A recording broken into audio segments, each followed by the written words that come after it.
This is Goze, the Black Love Permissionist, and I'm getting ready to add my beautiful co-host to invite me sister.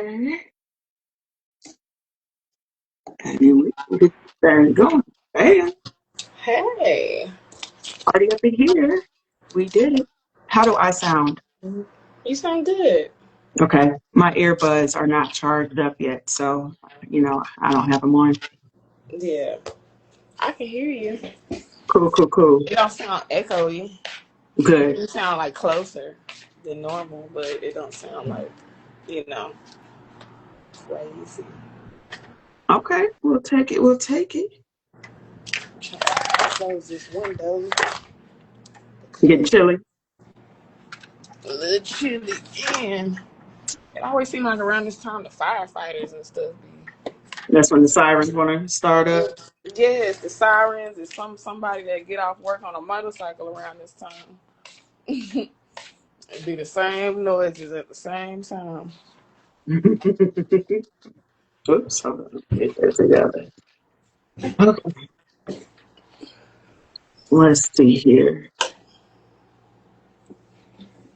All right. So we got, make sure I got my thing here. And all right, I think I'm set. How your day going? You just woke up from a nap? I did. I had to get that nap in because my Mm-hmm. eyes was deceiving me. Not deceiving you. They what was, what and I was they wasn't deceiving even you with? looking. They was. I was so sleepy. They was deceiving me, and I wasn't even looking for nothing. They just. I was like, nah, ain't don't nothing look right. Mm, that's funny. Don't nothing look right. I meant to take a nap today, but my sleep schedule's been nuts. But around this time of year, my sleep, Can you hear my me? yeah, you got a little bit of background noise going. Oh, now we got an echo. Mm, Can you hear me now? It sound normal. yeah. Oh, much better. What changed? I had it sitting on a book, but And that book was making it maybe the mm, vibrations. Interesting. but that is all. That's okay. We're gonna get set up. Take your time.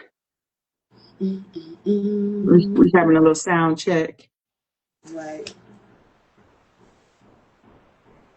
Because I have my little tripod, but with the tripod, it always block the speaker at the bottom of Mm-hmm. the phone. Mm. So I can't never really use it for stuff like this. Wait, what? That sounds like a design problem. Like what? The Right. Like, tripod blocks your speaker? yes, like every tripod I have, like for it to just sit up, right, the speaker's at the bottom of the phone. And when I put it into the tripod, I either got to scoot it up to a point, but it possibly slip out the tripod, or I got to turn it to the side so that the microphone is not blocked. But if I turn it to the side, then my video turns to the side. Gotcha.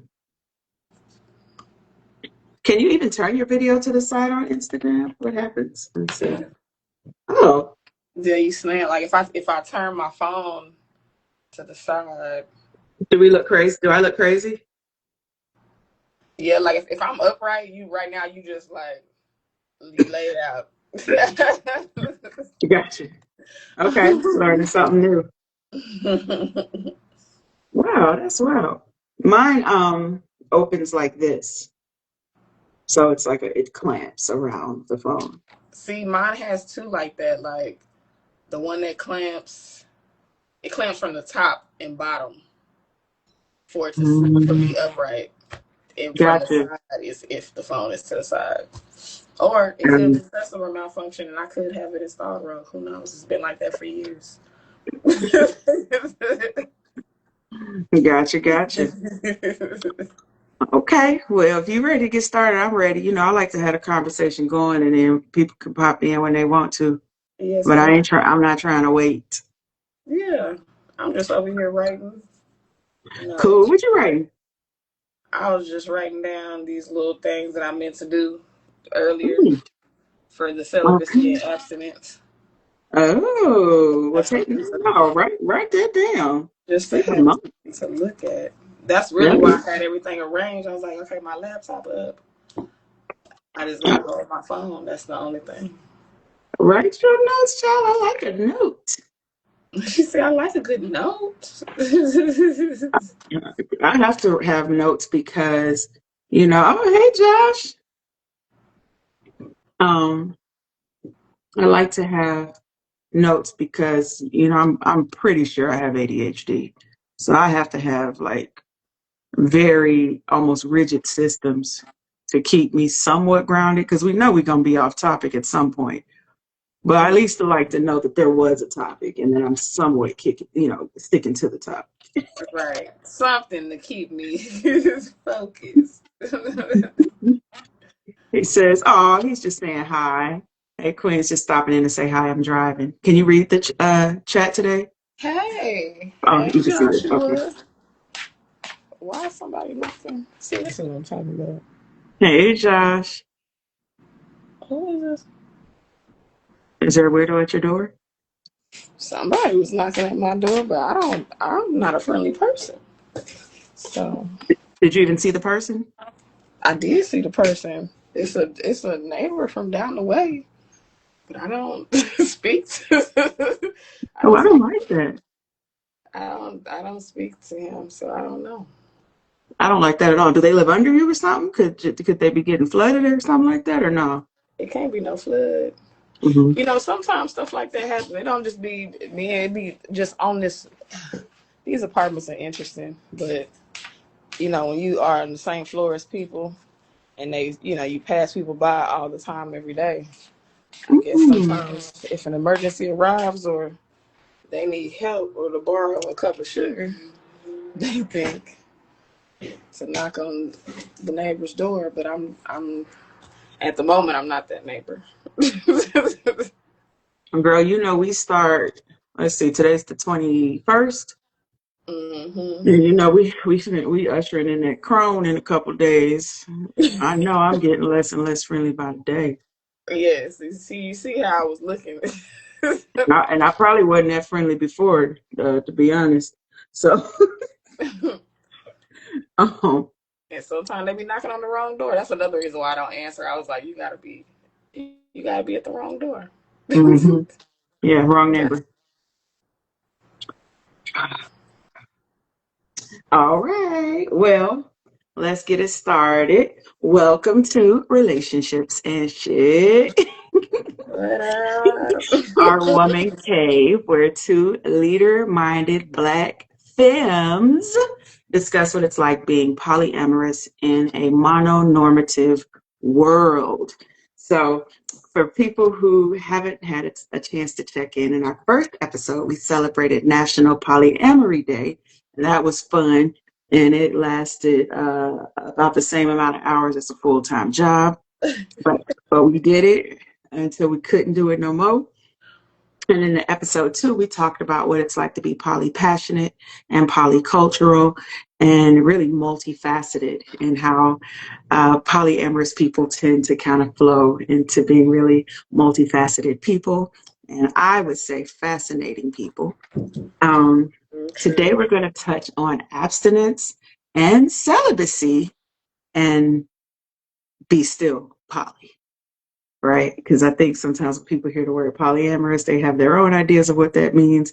And we want to talk about what that's like because, yes, all three can coexist. You can be abstinent or celibate or celibate, I'll say, and polyamorous. So before we get started, let me introduce myself. My name is Goze. I'm the Black Love Permissionist. I'm a certified feminine empowerment and life coach. I'm an intrapersonal and interpersonal relationship advocate, trauma educator, newly certified restorative justice practitioner. Yep, that means I could be a circle keeper. And I'm so excited about that. And, I'm a facilitator, a writer, multidisciplinary artist. And if you ask me, I'm an all around dope ass individual. I also want to take a moment to introduce my brilliant and beautiful co-pilot, Miss Joe. And Joe, tell us about yourself, please. Yes. My name is Joe. I am Joe the Creatrix. In some circles, I'm almost also known as the Erotic Creatrix. Mm. I'm an artist, a movement facilitator. I am a chakra wisdom, therapist and coach. I basically help people tap into their inner goddess and God, and also help them navigate, what that looks like being their most divine self, and empowered in doing that, and what it looks like, for them.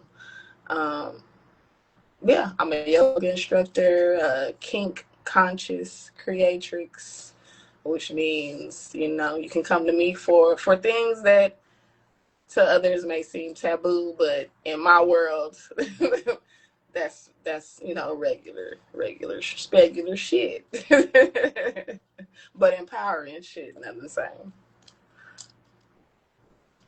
And yes, I'm excited to be here. Super, super excited. And I have to say, just hearing you talk about the circles you can run, they get me excited. I'm like, yes, my sister can run them circles. She be running them circles, y'all. Yes, that is the goal. And I've been so excited to learn more about restorative justice because I've been looking for ways to deepen my practice around conflict.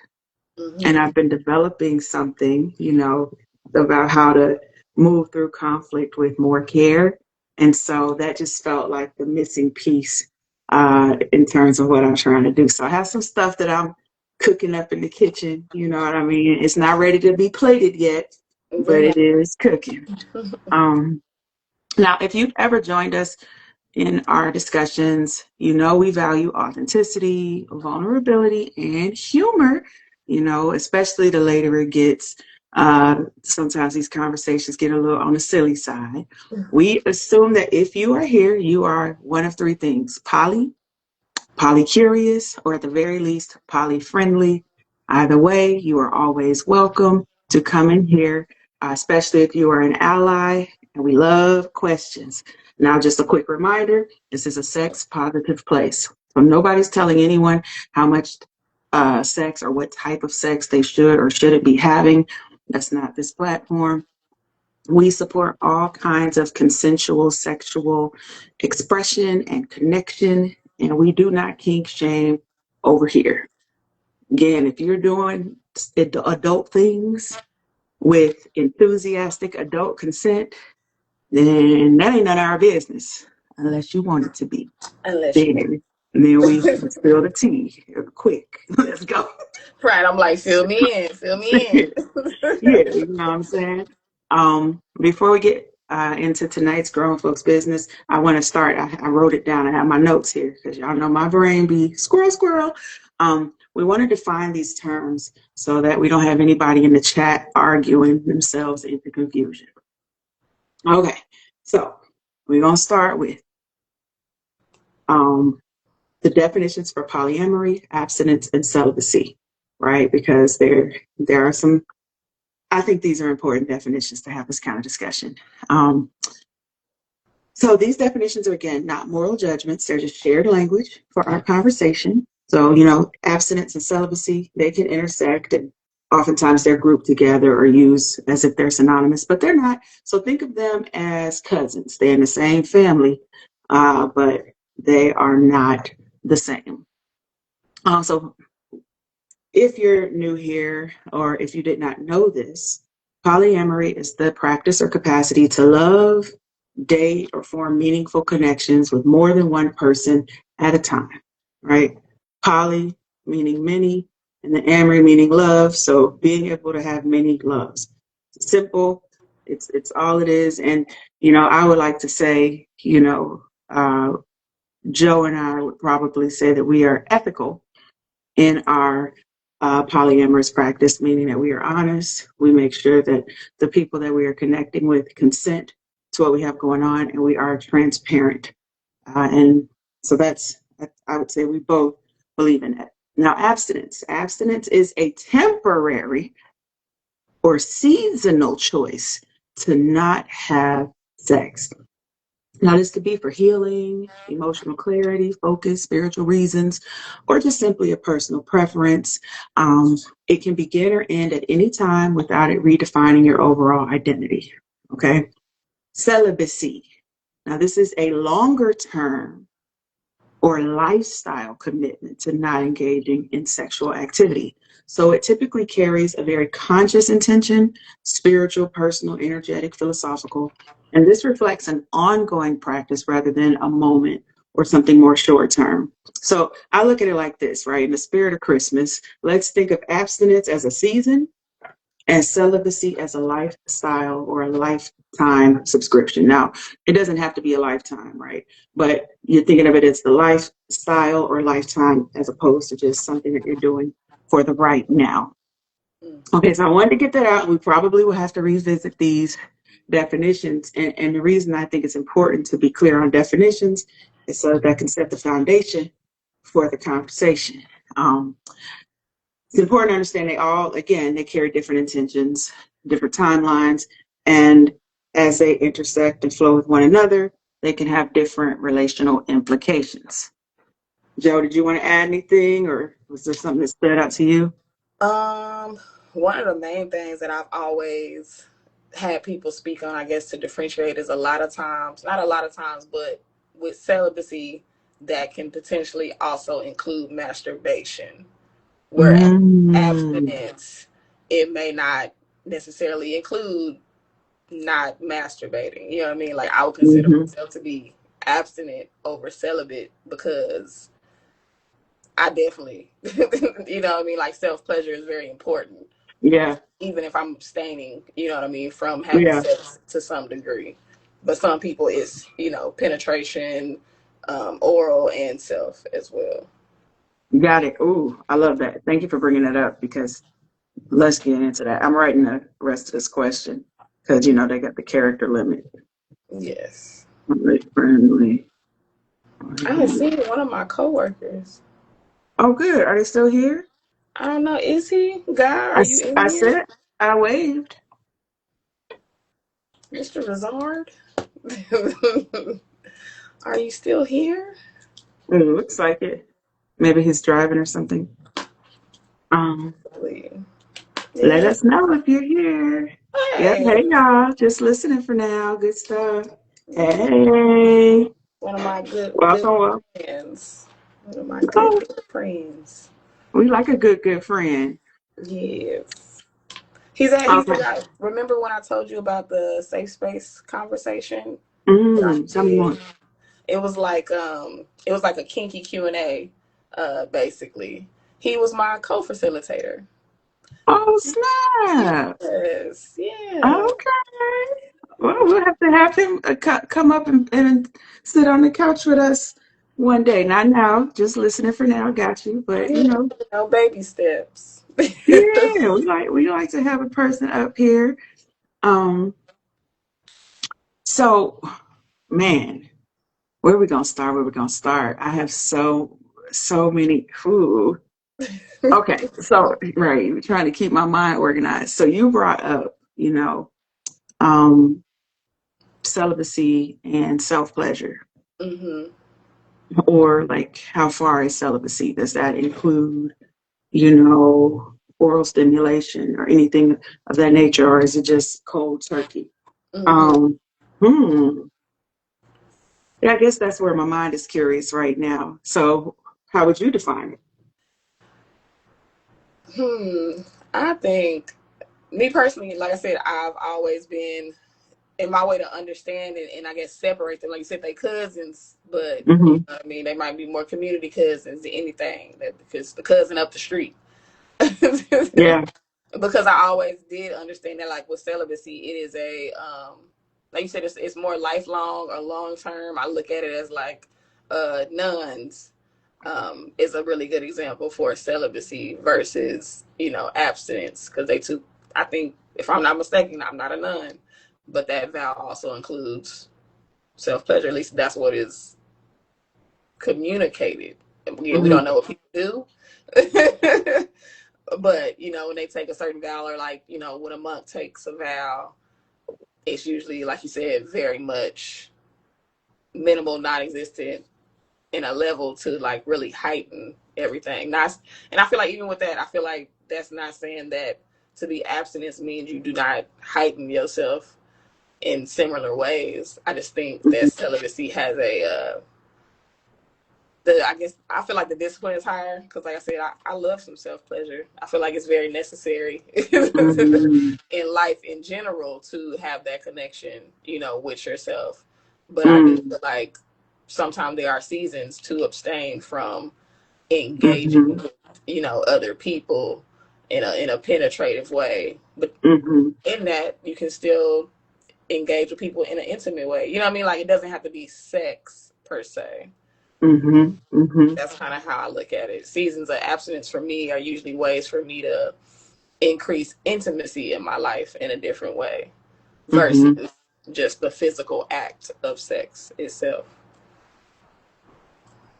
You know what? I really love what you're bringing up because full disclosure, I spent a big chunk of my life in church, and most of my adult life. Well, maybe not most anymore because some years have passed. But from age 19 till about age 31, 32, um, I was celibate, Mm-hmm. and I believed, that my job was to be, yeah, it's not always about sex, facts. I believe that it was my job to focus on my religion, on my spiritual journey, focus on self development, focus on the community service aspect, and just kind of bettering the world. And I had taken that vow that I would be celibate until I got married. And I mean, I did not have sex, no oral stimulation, nothing like that. And it was also a part of my belief system that masturbation was wrong. Um, Now, I did participate in some wrong. She said I participated in the wrong doings of the doings. The masturbation had me in a choky child.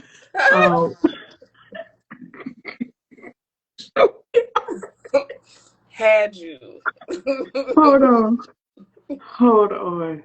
It was rough. I couldn't, I would go, and it was wild because I would go like a year and not do it, and then I'd be like, "Phew, okay, I got that demon off my back," and then the demon would be back on my back, and those are some pretty funny years, but I knew women who had been celibate longer than me. My little 11, 12 year stint was nothing. I knew women in that church who had been celibate for 20 years, 30 years, 40 years.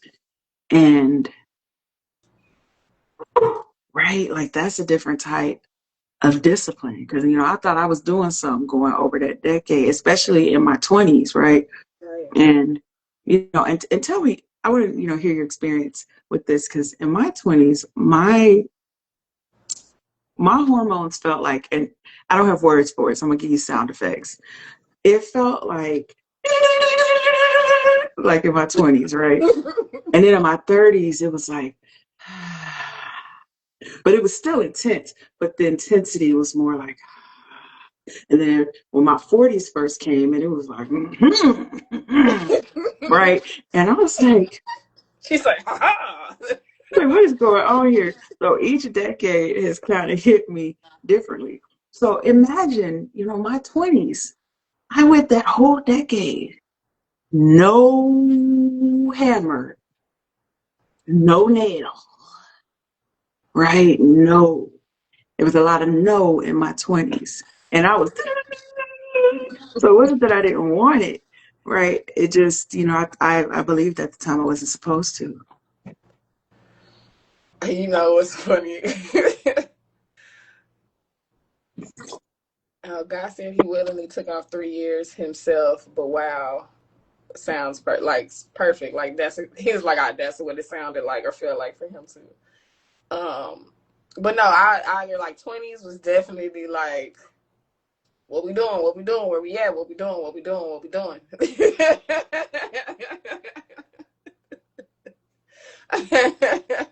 And in a lot of my 20s, I was also in like long-term relationships. You know what I mean? So I was with somebody for like 6 years. Mm, And that was from like, 2021, you know what I mean, mm, up until. And so even with that, you know what I'm saying? It's like, because I was with this person, I think when we first got together, I was abstinent, or choosing to be abstinent. Um, and it was difficult. It was difficult. Even prior to getting into that relationship, like, I didn't necessarily feel like masturbation was wrong, but similar to you, I grew up in the church. So I knew that, like, in the back of my mind, that is what the church and that's what Christians believed. But I've always had a certain connection to my body, and like, orgasms have always been like a de-stressor for me. So it was like, the fact that they were part of my coping mechanism kind of outweighed whatever the philosophy or thought process was around it. I was like, nah, it can't be that bad because I feel a lot better. I you don't said know. if it's wrong, I don't want to be right. I don't know, because I was depressed a second ago. I'm not depressed no more. I don't know. He's I like, don't make it know. make sense. I took the Yeah, medicine and I was healed. right. So, I took the medicine. I don't. But then I also started studying like Kundalini energy, and things like that. And I think I mentioned before on one of our other sessions that African teachings, about like sacred sex, that little book kind of opened my eyes to understanding, you know what I mean, how to be intentional about mm, sexual activity, or how to be intentional with your orgasms and stuff like that. mm, So for me, it was like, if I'm choosing to have seasons where I'm not engaging or activating, you know what I mean, or having these orgasms with another person, like, I still feel like it's important to still build a certain relationship with myself. You know what I mean? mm. You brought up the church women. And I'm like, yeah, I know it's a lot of people that I know that, you know what I mean, like, Going strong and going long. strong. And like, for me, it's like, I'm all for, having a relationship with God however you see fit, you know what I mean? And if you choose to be a person that goes to church, and you choose to live under certain philosophies and understandings from a traditional route, do your thing. But I do feel like it is very important to still choose to have a certain level of exploration with yourself. Like, it's really important. You know what I mean? Like, Hmm. plenty of them that are married. You know Hmm. what I mean? There are plenty that are not married but want to be married. So it's like, you spend 20, 30, 40 years uh, abstaining from something, thinking that can't even say thinking that you're doing what's right, because if that's what's right to you, it's what's right to you. But you're abstaining from something that is important. So it's almost like you're not really getting ready. You need to stay ready. You need to stay You ready was gonna now. say that. You need to Solid. stay You need to ready stay now. ready. Like, you want a husband eventually. I know you do. You need to stay ready. Yeah. Like, you gotta stay ready. Your joints need to be lubricated. You need Yeah. to Everything needs to be flowing and going. And only you can know that about yourself the most and the best. I think Yeah. that's important too. You know what I mean? Like, it ain't nobody else's responsibility to know Yeah. how to go about that. You know what I mean? So again, say you haven't done nothing with somebody for 10, 15 years, and then you get in that room and you like, damn, I don't even know how to tell him or direct him of what I actually like, because it's been a long time since I even thought about it like that, or actually explored myself enough to be able to articulate that. You know what I mean? So That's why I'm like, You it's a very tricky. It has a lot of nuance, you're but speaking to something so real because I literally remembered that period in my life. And I remember women who would get married and who didn't, they had no clue what to do. Or women who would get married and they were not really experiencing pleasure. mm-hmm. They weren't enjoying it because you've been told all this time that you're not supposed to do it. You've trained your body like an athlete, and your body is now convinced that it's wrong. So even when they get married, it's not like their mind and body just made the switch. Like, whoo, I'm married now, I'm gonna bust it open. Some people did, but Yeah. some people, whatever you have to do, whatever mental gymnastics to keep you on that path. Mm-hmm. Um, and let's throw in trauma, right? So many women having sexual trauma. I can certainly relate to that. And then you just think that you're just going to have this healthy, flourishing sex life. And that's not necessarily the case. Wait, Right. hold on. What's guy saying? Oh, You you'll be said spitting. Um, that. and it's really interesting because, I would see women, and we know from the stats that there are a lot of sexless marriages out there. Mm-hmm. We know that people ain't boning like that, right? And so it can get really difficult. So I'm laughing at you for talking about stay ready. But I think this kind of ties into one of our previous conversations about, living in this kind of male centered world that we're in. Oftentimes people outsource their pleasure. And Mm-hmm. they, and a lot of women are trained to think that your pleasure has to come from a man. And a lot of people think that pleasure has to always have something to do with sex. And we were kind of unpacking that a few weeks ago. And Mm-hmm. no, you can have a pleasure filled life and not be, having sex or doing sexual or, things that would be considered sexual. Mm-hmm. And I think what happens and what I could see during my stint in Christianity, especially as an adult, there was often such a focus on living right that finding ways to remain playful and joyful was difficult for people because the guilt, Yeah. and then finding ways to have, pleasure and be in tune with your body was challenging because it's always somebody telling you that what you're doing with your body is not right. And I'm not even talking about masturbation. I'm talking about it be simple things like, the way you're dressed, somebody's policing your clothing. I used to direct a choir. I was, and I would be up there directing the choir, and then I'd have people as soon as I, you know, get get done talking about I'm dropping it like it's hot on the stage. And I'm like, what? Now you've seen my physique. That's what God gave me. But I can assure you that when I was up here I was directing not. the choir, I wasn't dropping anything like it was hot. Like I have some decorum. Now, do I get hyped up? Always. Do I get pumped up? For sure. That is me. But so when you have people that are always policing your body, policing your decisions, it can really get to the point where you can feel, just so like closed and like you have to protect yourself from the judgment of everyone. I can see how women end up, you know, not experiencing pleasure really at all, not knowing what to do with their bodies. I know Mm-hmm. women even now who walk out the house won't even oil their body. Ashley, how you, and not even on some judgment like, girl, how you leave the house. Ashley, you should know better. No, like you didn't care enough about you.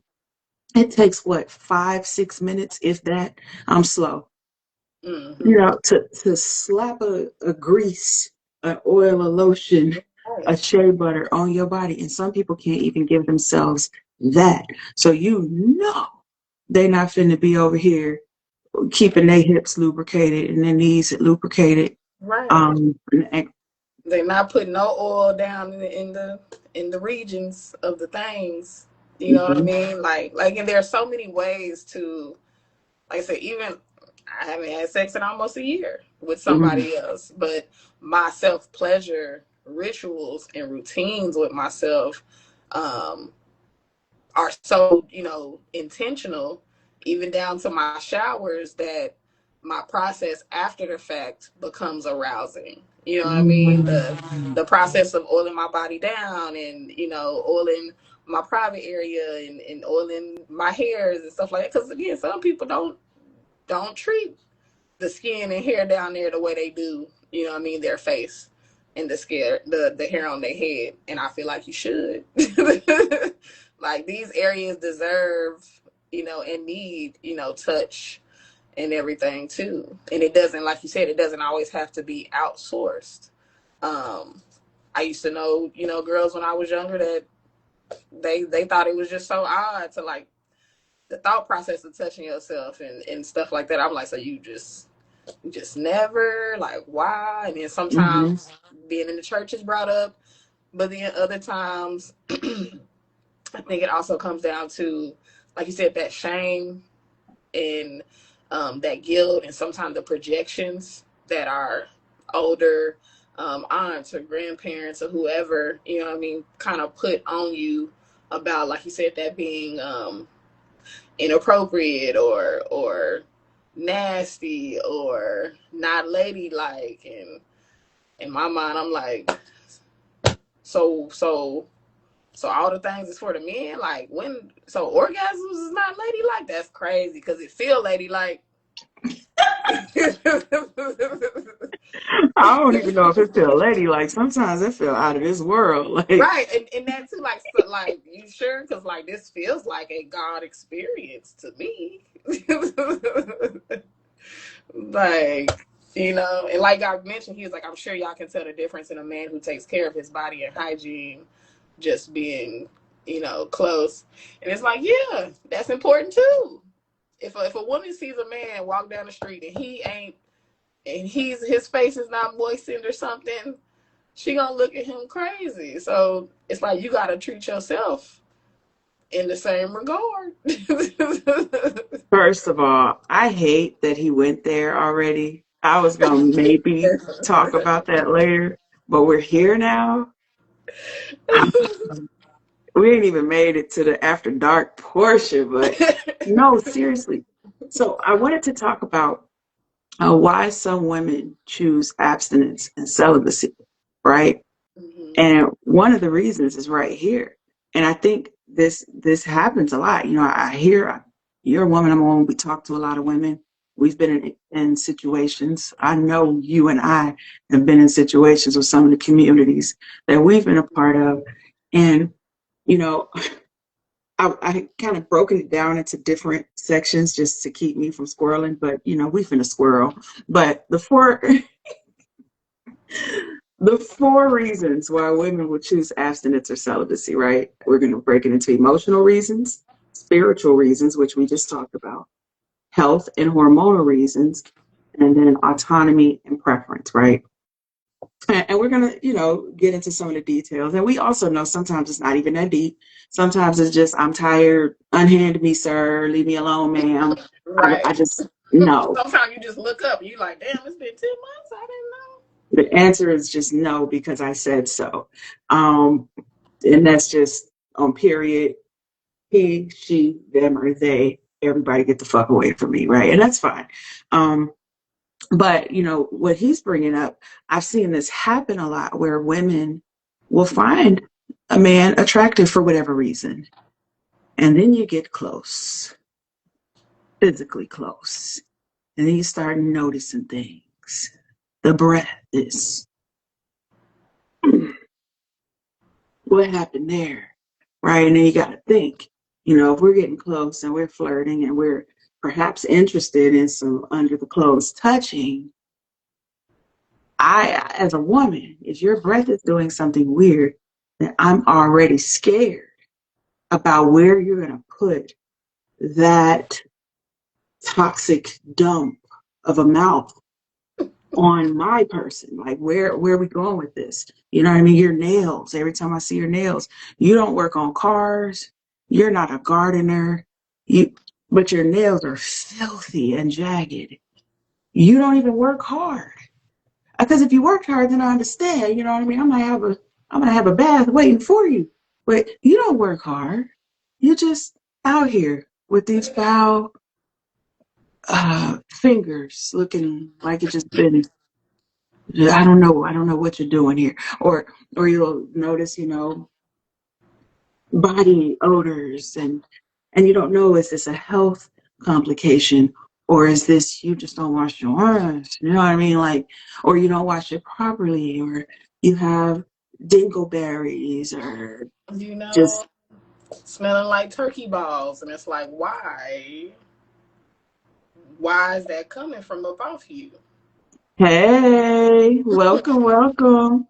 Let me I see give somebody. stinky. That's funny. We talking about bad hygiene, and it's stinky D. Come Choice. here. That's wild. Hey, hey, hey. That is Um, wild. Hey, um, Stinky. that's pretty funny. That timing was crazy. If that is how you don't know if that is hopefully if that is how you pronounce it, Stinky D. That's in the replay. I'm gonna assume that this means something different, but welcome, welcome to our chat. This is relationships and shit. Tonight we are discussing celibacy, abstinence, and polyamory. And so if you're here, we assume that you are polyamorous or polyfriendly, maybe polycurious. Either way, all allies are welcome to our conversation. Feel free to ask any questions. But we are just in the middle of talking about reasons why women tend to be celibate and abstinent. And we're not leaving the brothers out. We're going to get there. But we are starting with the women because this is a woman cave. And we center women and we Right. center Black women. So if you don't have the patience to listen to girl shit, then this really ain't for you. But if you do, stick around. We gonna get there. Um, but yeah, right. The stuff be, you take your shoes off and You like, what I what's mean? happening? Your socks just standing up. You see, step out of them and they just stand up. Yeah. Ain't never changed your bed sheets a day in your life. It matters. Like you said, the nails thing too. Like being a Virgo, like cleanliness is a thing for me. You know what I mean? So it's funny, like when you mention like, you don't do no type of work where your nails should be dirty. I don't even feel like that's an excuse because I was in a very long term relationship partnership with a mechanic and his nails was always clean for that reason because he knew what he did with his hands all the time. He was very particular about his hygiene. You know what I mean? That's one thing I always loved about that particular man. Like his nails was always clean. If they weren't, like I always saw him grooming himself in some way. Like he prepared and had a process just like any, what I'm saying, any woman would. And I commend that because there are a lot of men that do not have a set routine or they have one but certain It's parts of it, trash. you know what I It's mean, like certain parts of it is still careless, or there's certain areas of it where it's still neglectful, and it's like what's happening. I What's happening? sometimes wish that there were men out here who would like give like adult training to men who just to kind of train them on how to properly shower, properly clean, properly groom themselves. Because I think men just assume because I'm an adult, I know what I'm doing, and y'all don't all know what y'all doing. I'm sorry, y'all don't all know what y'all doing. Mm-mm. And then want to be close, and then want to be touching it, Yeah. putting their mouth in And then places. that gets tricky too, but like you said, when it comes to the health and everything like that, it's all for a lot of women, depending on what is happening with that particular guy and how both of their fluids, mingle. Now you got pH imbalances, and now you're trying to figure out why. Not only is the sex now unpleasurable, but now you got something else. Y'all got something else going on between y'all, and a lot of men are not the most educated. You know what I mean, about how an unbalanced pH God even said, comes about. I'm God said, trying. I'm trying. Guy is on the front lines, y'all He doing. does because he has he also does like he facilitates his own thing called a dudes discussion where he does Mhm. talk about hygiene and just different aspects of things for exclusively men and male presenting to be a part of, you know what I mean? So that they can just sit and talk about Hmm. whatever they need to as men. So yeah, he do. When he say I'm trying to give the advice, he really do be trying. He really And do. I feel like we should just pray, just bubble of protection, like protect a guy at all costs. The world needs you so bad. Yeah, And because we've had and these conversations quite a bit. right. We've had these conversations. And then I see another thing that happens, sometimes, people will be in long-term relationships and then maybe the hygiene will fall off Hmm. because now they got comfortable. And it's Hmm. like, no, don't do that. Please brush, floss, scrape, rinse, all the things. Don't ever get comfortable with me. Honestly, don't ever do it. There's no need to ever be that comfortable. Don't Be get comfortable in the uncomfortable. wrong. Don't get comfortable in the wrong ways. That's what Don't I'm do talking that. about. You A know, I specific want you to be level of comfortable comfort. about some stuff, but don't get comfortable in the wrong ways. Mm-mm, Don't do mm-mm. No, that. no, don't do it. Just don't. Wearing the same sweatpants 3-4 days in a row in the same spot on the couch. That's not the comfortable that I want you to Mm-mm. be getting. No, there's no need. There's no need to ever be that comfortable. It's not. That's not the comfortable. Because I'm not comfortable. How are you over there chilling? And I'm uncomfortable. It's not. It's No. not the comfortable. Okay. So guy brought it up. We went there. Um, so, um, but really, I think emotional reasons come up. I know I can relate to. So I haven't been celibate since my church stint, but I do take. Well, no, I have been celibate a time or two where I was literally like, I'm not going to have sex until I get wherever I'm going to go spiritually. But for the most part, I haven't done anything like a 10 to 12 year thing since. Hmm. So it'll be like a year here, or I'm going to commit to being abstinent for a few months or until I get whatever answer I'm looking for inside myself. There have been times where, and I know for me, if I don't feel emotionally safe, my libido plummets. The Yeah. second I start feeling like, oh, I have to over explain, or oh, I feel this temptation to people please, or I'm so worried about your emotions because something's happened that has kind of triggered me into behaving the way I would behave as a child. I can almost guarantee you, I mean, we can just start counting it down before, you know, well is dry. No, thank you. No, I'm tired. Not tonight. I'm just not comfortable. And I've had to learn that, right? I definitely have some demisexual vibes. I gotta feel emotionally connected to you. The second I'm not, kiss it goodbye. And don't kiss it, actually. Just don't kiss it. Leave me No. alone. Okay? Leave it alone. Leave it alone. Get your unhanded. Yeah. Don't hand it. As a matter of fact, don't hand it. Don't. But no, I agree.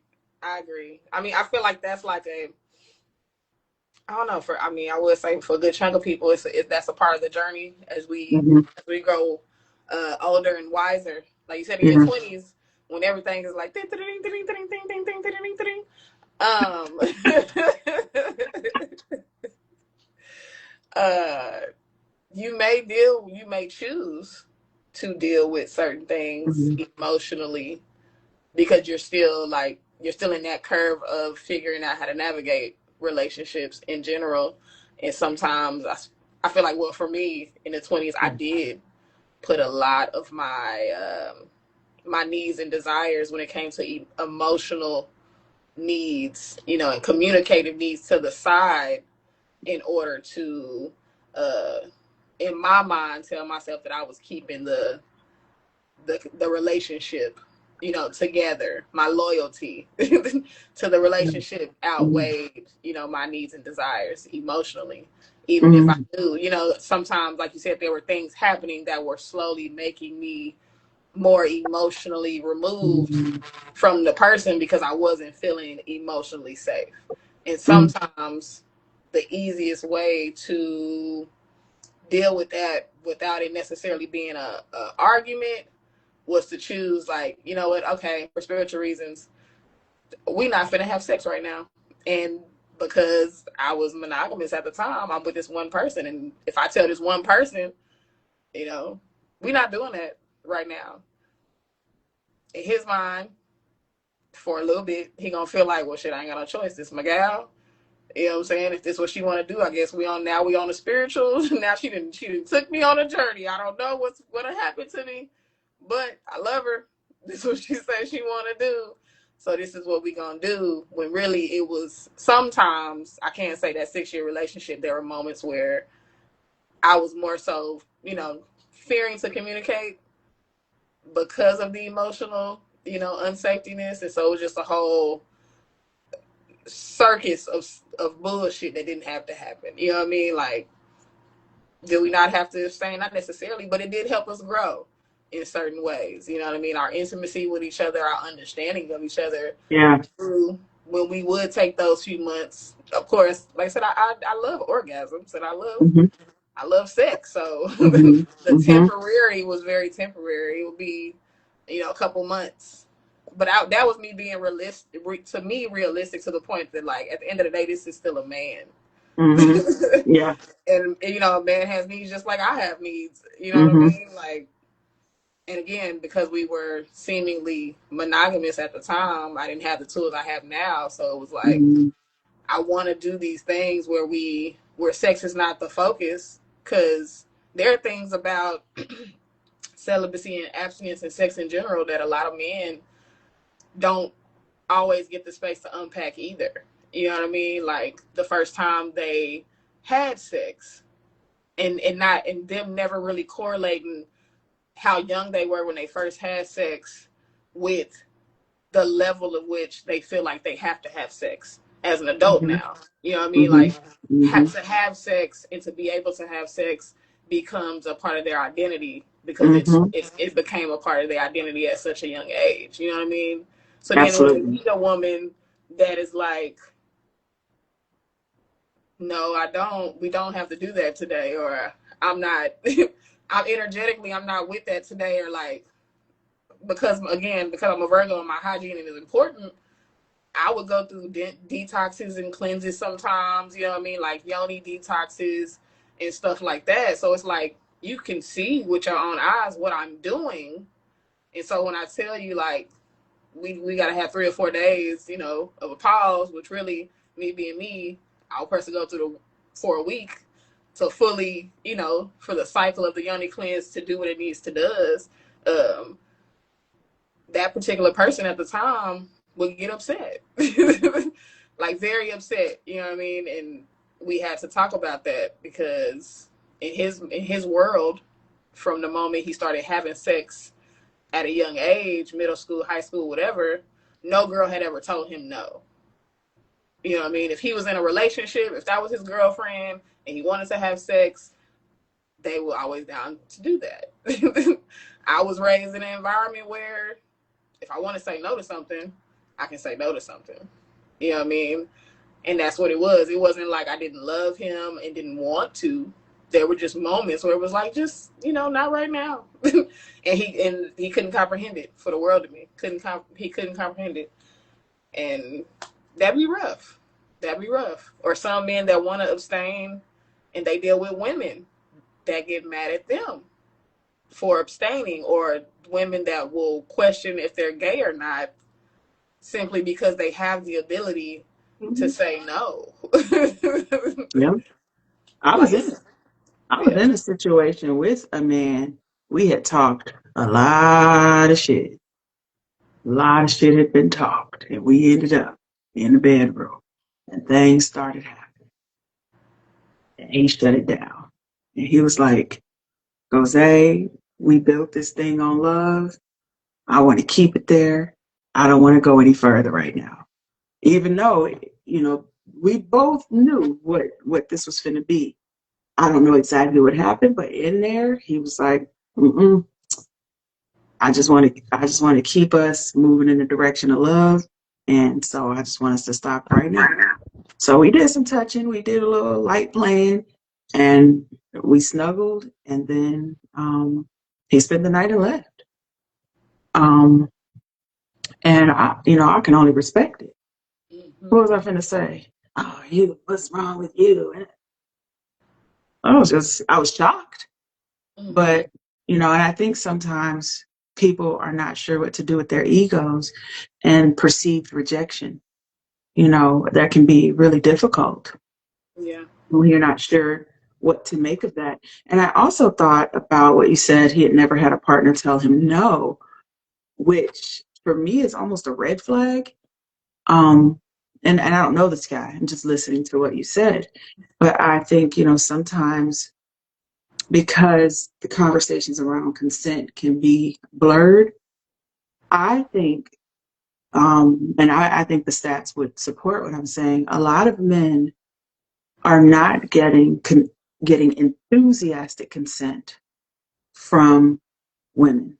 Mm-hmm. And so oftentimes, because of that, I've heard men say, I've never been told no. But then you ask them, well, have you ever been told yes?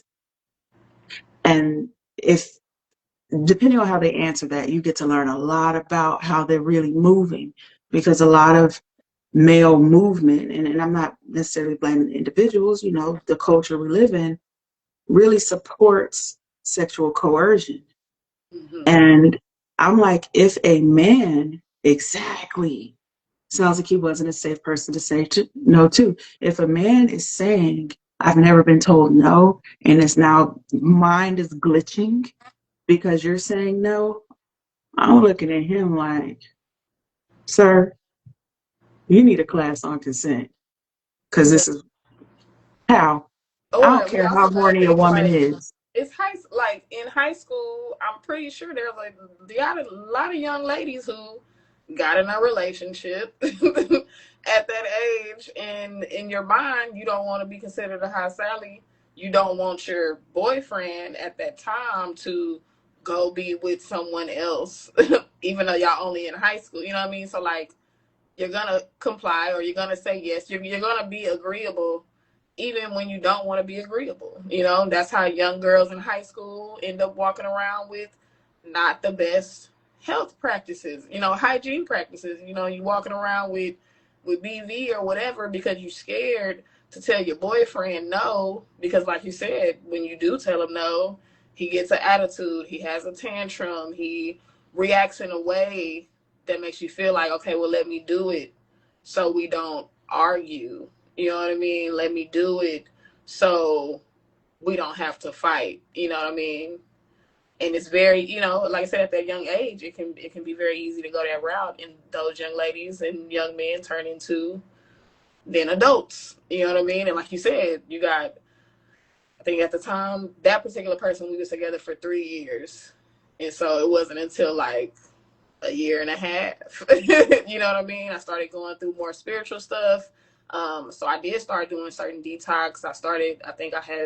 I think so that's when I came across Queen of Fua and some other things. So like that kind of put me in a certain mindset, a certain focus of my journey. And the dude knew, my spiritual practices, or knew like my aptitude for certain things.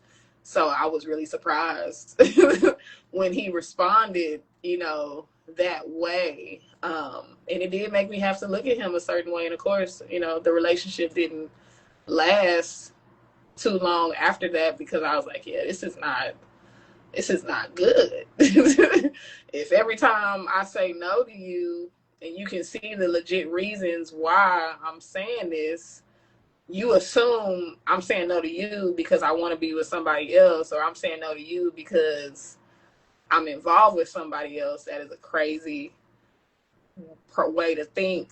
And again, we at the time, I'm practicing monogamy, so there was nobody else. You know what I mean? Like, not in that regard. So it was like, no, I can't live a life getting accused all the time. That's crazy. But there are some women, there are some people, I can't even say women, there are some people who choose that life. I just don't got it in me no more. Don't got it in me. I Hey, almost, Tina. you see my cousin on here. Hey, Uh, cuz. hey, cousin. Oh, girl, you're not tired of you right on time. Welcome. Right. Oh, she was in a lot. Yeah, so Tina is a content creator on YouTube. Okay. So yeah, definitely follow her on YouTube at Tina Mo 4, the number 4 show. Type it in the chat, Tina. So people want to go to YouTube and follow you, they can.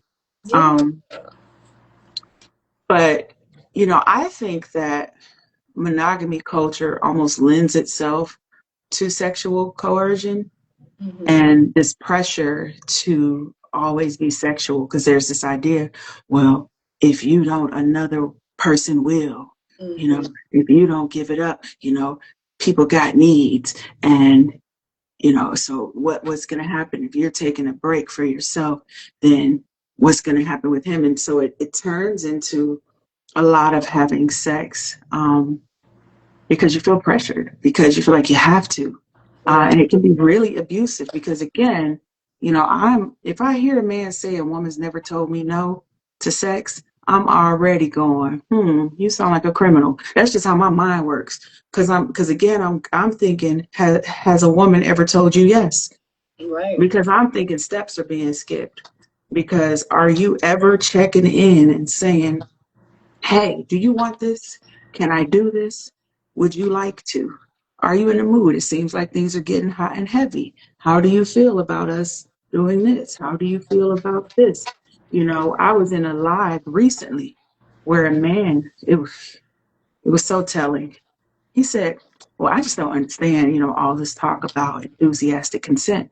You know what I mean? You only need that, if you're dealing with uh, people who aren't grown ups, because I deal with grown up women, I deal with adults. And adult women, you don't have to do all that because they're grown enough to say what they mean. And, everybody in the chat was trying so hard to help them see, like, okay, we hear what you're saying, but have you ever asked a woman for consent? Have you ever done a check in? Have you ever done your due diligence? Because, okay, she ain't playing no games. Okay. 8 year 8 going. Oh, yeah, he's going. And so I thought it was kind of interesting that he was talking the way he was talking because he couldn't see, where he was kind of missing a very important point. Mm-hmm. And he kept saying, with grown women, you don't have to ask for consent. And so they kept trying to get him to understand, no, asking for consent is a great practice. And it's Um, not it's not age. It's not there's no age to that. yeah. Like And if you've never done it, then, and he had brought up this other point, but, women nowadays, they'll take you to court and they'll accuse you of anything because that's like there's this fear that some, guys have about being, lied on, about being grapey. mhm. Mhm. And so they're like, okay, well, if you want to avoid allegations, get the enthusiastic consent, right? This Right. how you Get pass the that. 1000%. Yes. Baby, he didn't understand that at all. And I just told the women in the chat, stay far away. If you see this man cross the street, I'm telling you right now, he will ruin your life. Don't even be over there trying to reason with this man. It doesn't Um, make sense. It doesn't. I think because I've always been a very um for the most part very sure of myself in that regard. Like this is my body, you know what I'm saying? Like so my free will in that is like I have the free will to say yes, but I also have just as much free will to say no. And I'm yeah. fine with saying no. You know what I mean? And if a person is not okay with that, I'm the person with questions. Because it's also like, okay, if you telling me that like you get a girlfriend and so because that's now your girlfriend, whenever you ask her to have sex, she down with that. And Hmm. I remember him being like, yeah. I was like whenever, don't matter. He's like, yeah, because y'all was together. He's like, yeah. I said that's interesting. So no girls have ever said no to you. He's like, no. I said, well, I got another question. Have you ever said no to a woman? Because that's also important to me too. Like I need you to have some level of integrity or discipline about yourself. Mm-hmm. Because if you've never told a woman no, now I'm starting to, now we get into like, well, what are your standards of somebody having access to your body like that? You know Mm-hmm. what I mean? Like Mm-hmm. that's one way reason that yes and no plays a part Mm-hmm. in my life in that regard. Like, do you meet the standard I have for my body? Mm-hmm. You know what I Mm-hmm. mean? Because I Mm-hmm. have a very sensitive body, and I know that about myself. I've known that at a young age, so I do have to be very particular about who I align with. Because what type of soaps do you use? What type of oils do you put on your penis? You know what I mean? Like, what type of fragrances do you put on your body? Um, how often do you wash your hands? How often do you rinse your mouth out? You know what I mean? Like, prior to, like, what is your process before having sex? Are you just, so we just sitting here having regular day? We've been sitting here bull corning or whatever, and it's okay to just start doing things. Like, nothing in you thinks like, let me, even though I haven't made it clear that I want to do something with her right now, let me take it upon my grown self To to go in stay the ready. bathroom and do the preliminary things that I know to do because I'm a very grown man. You know what I'm saying? Because women do that. You know, when I'm just gonna run to the bathroom for a second. More times than not, we're doing that because we already have it in our minds that within the next 30 minutes, you know what I mean, or so, something's gonna go down. Like Tina something is gave us a gonna new word, polyamorical. I'm with it. Um, go. she says, I'm late to the party, but has the difference between abstinence and celibacy been defined and how it exists? Yes, but we can go back to it. We figured we'd end up going back. Yes, So yes. let's slide on back. Um, I'm going to read the definitions and then we'll talk about how we've been thinking about them. Abstinence being temporary or seasonal choice not to have sex for whatever reason. It could be healing, emotional clarity, focus, spiritual reasons, simply personal preference. It can begin or end at any time, and it doesn't have to define your overall identity. Whereas celibacy is a longer term or lifestyle commitment to not engaging in sexual activity, typically carries a conscious intention, spiritual, personal, energetic, or philosophical, and it reflects an ongoing practice rather than a moment. So the way we're looking at it is abstinence as a season and celibacy as a lifestyle. Correct. Um, how Correct. it exists with in polyamorous communities, right, or with poly people. Um, Well, I think one of the things we were discussing is, sometimes people hear poly and they just immediately think sex. I've Mm-hmm. I've heard so many people try to equate polyamory to just having loose, unbridled, you know, just sex all over the place. That's just That's it. it. Slanging it. Slanging it. Slanging it. Right. And we're saying that one, being polyamorous has nothing to do with sex. It's a relationship orientation. There are poly people who are even asexual. Mm-hmm. Um, but in the spirit of respecting all different polytypes, right?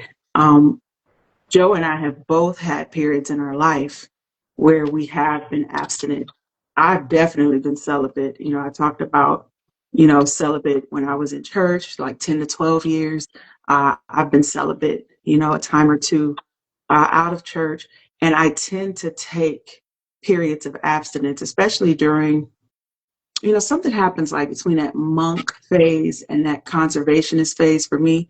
Mm-hmm. So from like September to January, I'm not usually, I'll shut it down Yeah. almost every year. I'm like, shut it down, You can't unhand shut me. it down.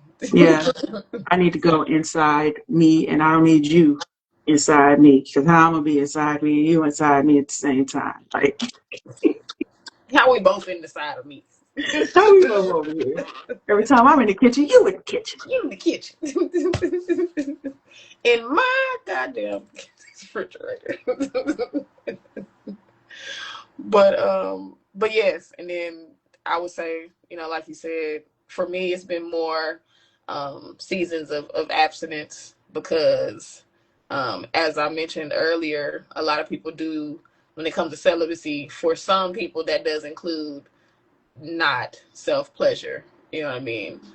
And for me, self pleasure has always been a thing since it could be a thing. So I can say that it's been moments of abstinence versus celibacy, for me, with that one singular differentiation. I'm so glad you keep bringing that up. Uh-oh. Hey, come on now.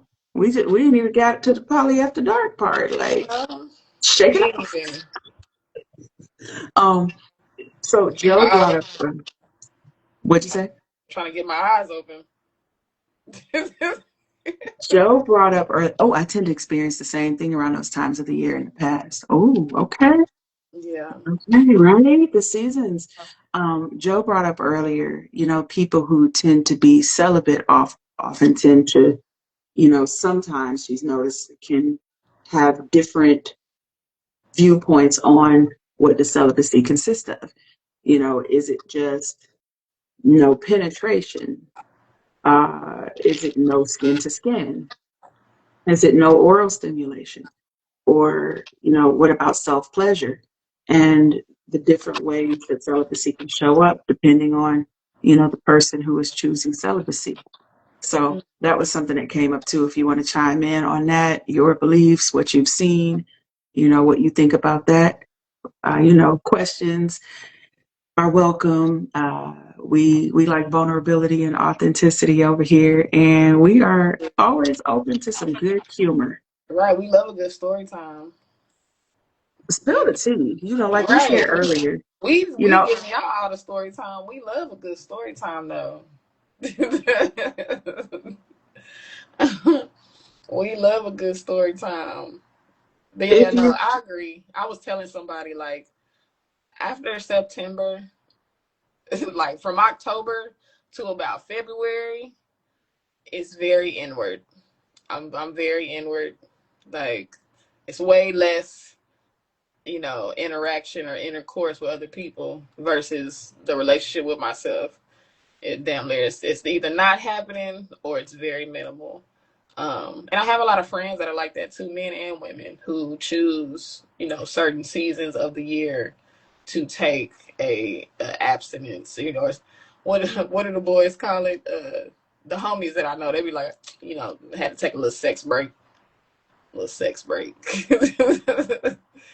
I'd be like, okay, yeah, let's get into it, for the men, because, we talked about a couple of reasons why women might choose to be celibate, and for men, it's not just something that women do. We are, of course, this is a woman cave.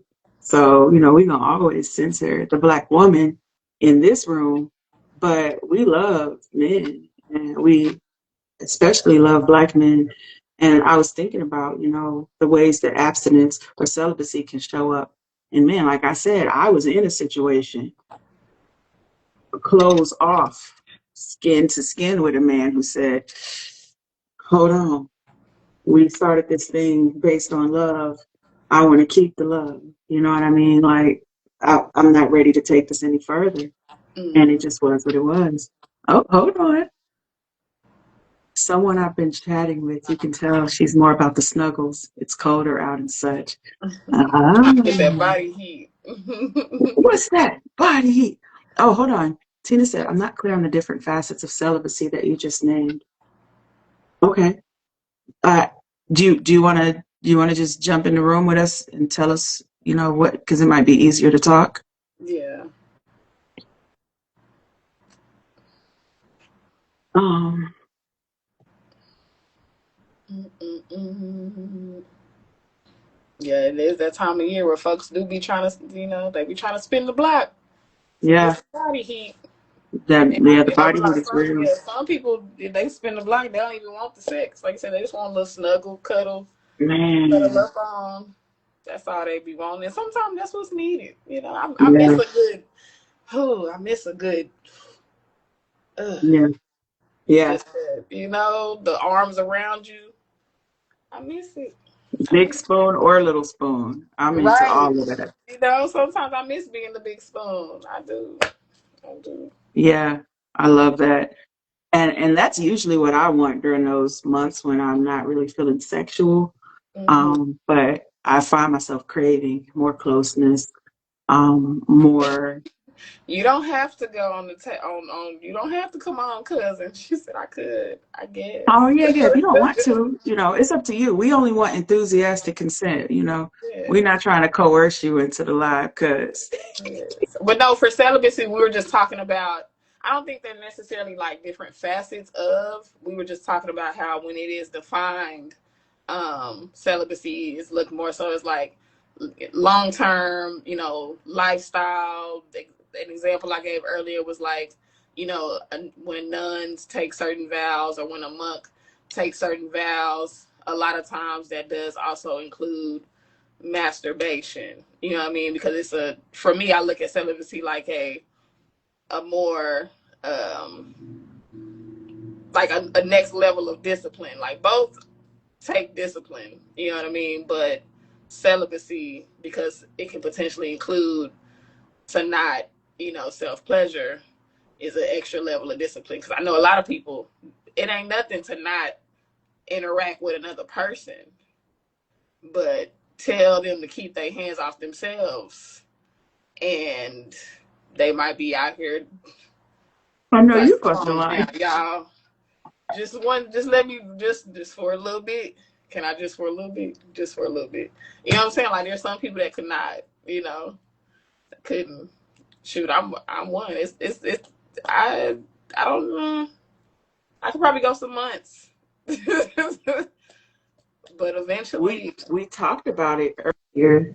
yes. Um, where even when I was 10 to 12 years celibate, I believed that self-pleasuring was sinful. And by self-pleasuring, we're talking about, you know, Right. mastering and baiting. I don't know Mm, how much you can say online these days. And for me, I believed that mastering myself in that way was wrong. right.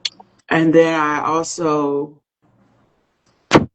had a lot of trouble not being in the wrong. A lot of Yeah, I had a trouble lot in of the wrong. trouble not mastering myself. I was a master of me many And times. you know what's funny when we word it like that? It's like, well, you should be mastering yourself. I was mastering. You should be the master of yourself. If Yes, nobody should know yourself, if I nobody should be baited. the master of you, I you baited. should be the master of you.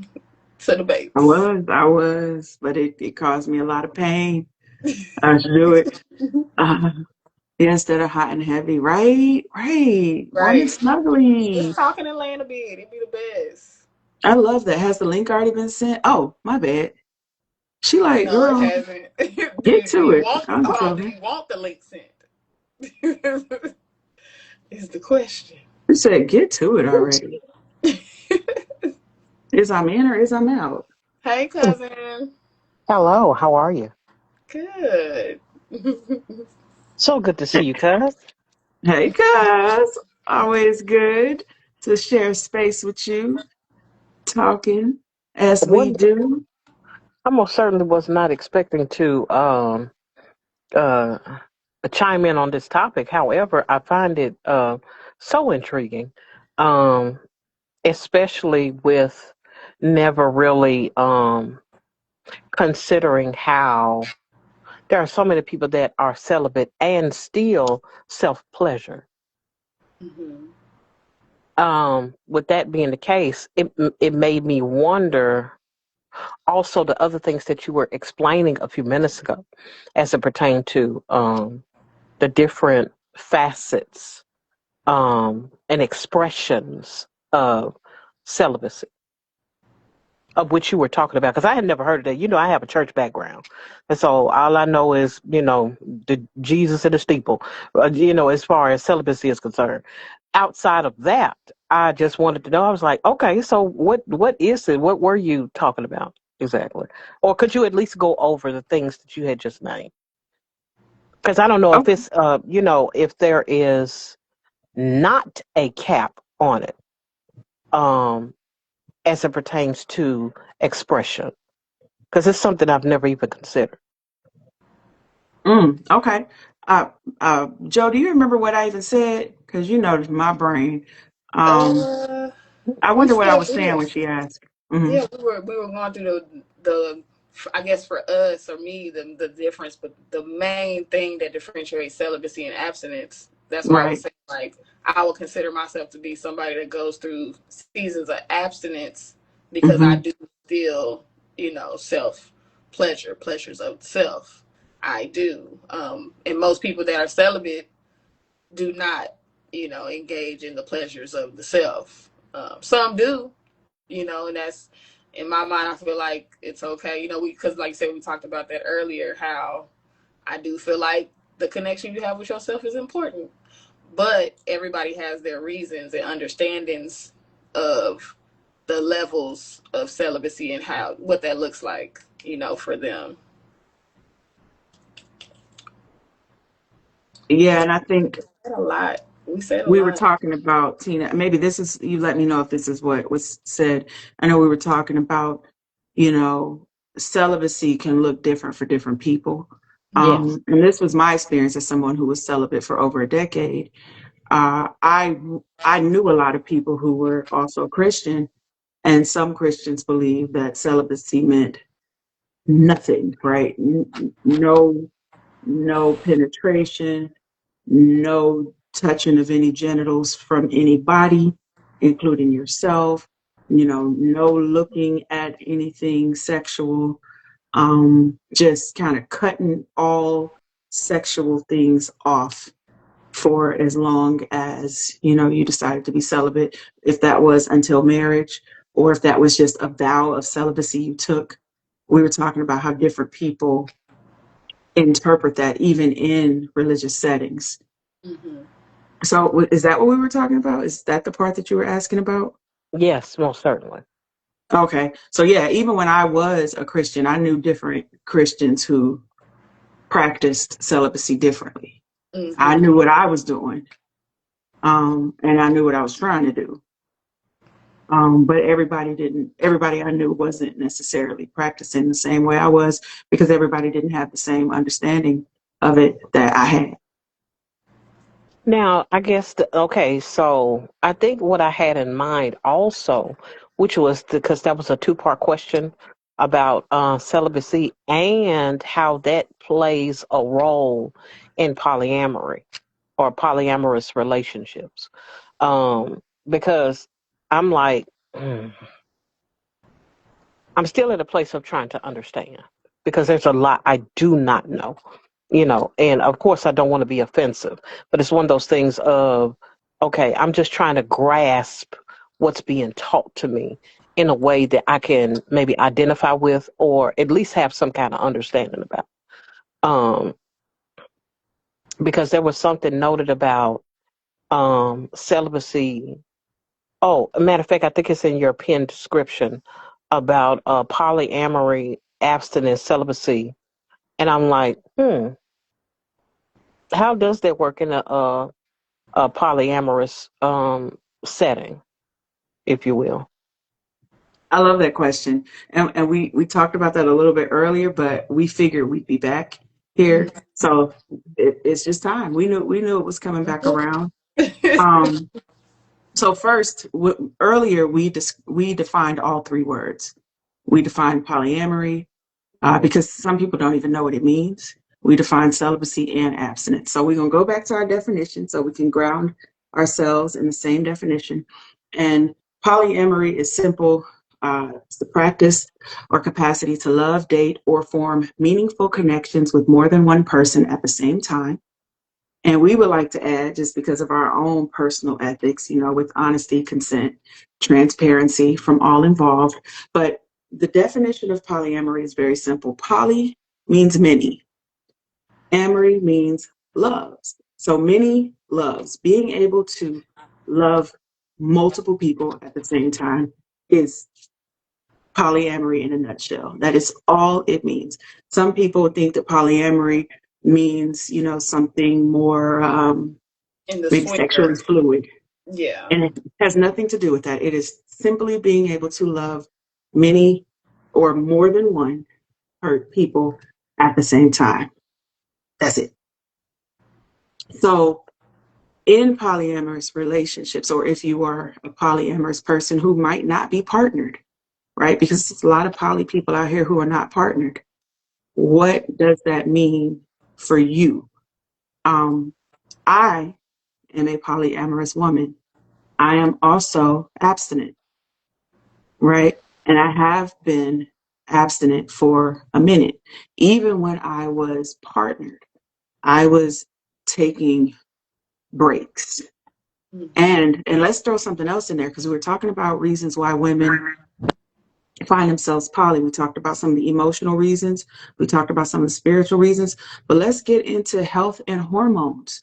I got diagnosed with a thyroid condition some months back. And I had been wondering what was going on with me. I was having these weird symptoms. And one of them was my libido tanked. Mm-hmm. And I was like, what is going on? I'm like, am I perimenopausal? Like, what is happening? I'm having the hot flashes. I don't feel as sexy. You know, my body was changing. I'm gaining weight. And there were also some things going on in my particular partnership where I don't think I was feeling emotionally safe. So you bring in emotional things, you bring in, you know, my health and hormone things and just my own autonomy and preference. And before you know it, you know, I'm like, look, buddy, you can get these snuggles, you can get this affection, you can get these kisses, you can get this scalp rub. We can hold hands. I give you a foot massage. The Right. kitchen's closed, baby. You know, and so I I so that's what we're talking about. Like you can be poly and you can be partnered with as many people as you want and still say the kitchen's closed. I Exactly. prefer, one thing I'll say, I prefer to be with people who have multiple partners. One of the main reasons why I prefer that is because I know that my libido is like this. And then sometimes it ain't even just necessarily my libido. The way my mind is, I can kind of get overwhelmed with too much stimulation. And I can say it, you know, when I need to take those breaks, I don't bother me. Do not bother me. Don't even bring all of that extra pressure over to me. And I've literally told people, find something to do with your DAC. Find something to do with it. Like you are in control of him. Right. I am in a relationship with you. You are in a relationship with him. You need to figure out what you're going to do with him because if you coming over here thinking that, you know, I'm going to be over here just ready every time you're ready, you got another thing coming. Please find you some business Right. because I'm not going to make you no promises that I can't keep. Mm-hmm. Hold And on, that, we got our favorite guy in the comments saying engaging with multiple people without the time to engage physically with all still gives me great joy. And that sexual energy and affection drives me too. Ooh. exactly. And so that's where I can, like you said, I'm a polyamorous woman, but I'm also abstinent. I say abstinent because the one of the definitions of that is the act of reframing from sexual intercourse for a specific period of time. For me, sexual intercourse would be penetration with another person. So I'm still, again, the pleasures of the self. You know what I mean? So that's why I would consider myself to be abstinent. But as Tina asks, like, what does that look like in polyamory? It looks like I have as much freedom to say yes as I do to say no. You know what I mean? Unapologetically. And my partner is very welcome to find somebody to have intercourse with if they choose to, if they do not already have another partner. And if not, this moment of the season of abstinence becomes a moment where we increase our intimacy versus our sexual, you know what I mean? If anything, the intimacy kind of increases our sexual appetite for each other because we're now choosing to bond in a way that's not just penetrative. So, like you said, now it's the scalp rubs, the back rubs, you know what I mean, the foot rubs, the care towards yourself and themselves, you know what I mean? That now you have so much time to focus on your hygiene routine or your morning routine because you're going more inward. You know what I mean? Now these hand touches feel a lot different because y'all haven't pounced on each other in a while. You know what I mean? Now these hand touches are electric. You know what I mean? Now eyes lingering at each other, it does something to you because y'all haven't been able to physically do anything to, or y'all have chosen, you know what I mean, to not physically do something. So it's like the frequency is increasing between the two of you on a cosmic level. Is how I look at it. I love that you distinguish between sex and intimacy. It always burns me up when people refer to sex as intimacy. And I'm just like, I'm Yeah. already like drained because it's like, what? Like you can be intimate in so many ways before you ever even get there, or even if you never go there. You know That's what I mean? Like, God, back to that outsourcing pleasure kind of thing. right. I have Uh, very close relationships with men that I've never had penetrative sex with. There's never been an exchange of orals. There's never been a touching of the anything. But have we laid mhm. together? You know what I mean? Have we embraced each other? Yes. You know what I mean? Have we touched fingertips and giggled? You know what I mean? Yes. But that's where that's still showing a level of love. You know what I mean? That still goes back to the ability to show a certain love to many, just in different forms. You know what I mean? Love does not have to be expressed just in the penetrative act of sexuals. Mm-mm, not at all. Because did we even answer your question? She like, y'all didn't say Yes, and I probably got some more. Um, um, it's one of those things where, okay, I hear you, and okay, is it? Hmm, is it that the relationship is based on? Whew, to define it as, I don't even know how to ask the question I'm trying to ask. That's funny. Um, did you say that's funny? Yeah. it. Because I'm like, oh, what Um, did she get ready to ask? Got her over here working this hard. yeah, I know, right? Well, I've had two lives today, kind of back to Oh, back, got it, and got it. so and I haven't eaten yet, except for like 5 cookies. I'm gonna fix it in a minute. But Your face go say. but the question I wanted to ask was, as it pertains to the polyamorous space, from what I'm gathering is that it's based on the ability to love across a span of different individuals. Mhm. Hmm. With that, though, is is mm, what element of that distinguishes it from friends? That's a good question. And then I see Guy in our comments talking about, admittedly, for years I equated intimacy with sex, but learned. I think that's normal. I think that's our culture, right? It's the way we socialize people, and we center romance, and we center marriage, and we center penises and things of that nature. And so I don't think that's abnormal. It's cringy to me because of where I am in my life right now. Uh, but, you know, we listen and we try not to judge over here. So thank you, Guy, for sharing. What's the difference between, oh, I love this, between, what's the difference between friendship and non-sexual partners? Is that what I'm hearing you ask? Yes, Um, yes. I love that question. Joe, you want to start? I'm like, to some people, we can say that there isn't much of a difference. In the Yeah, polyamory world, you are able to. yeah. That's where we get into the aspect of like, for some of us, there's a certain hierarchy in our Mhm. polyamory lifestyle. You know what I mean? Mhm. There's partners, there's lovers, and there's friends, associates, business.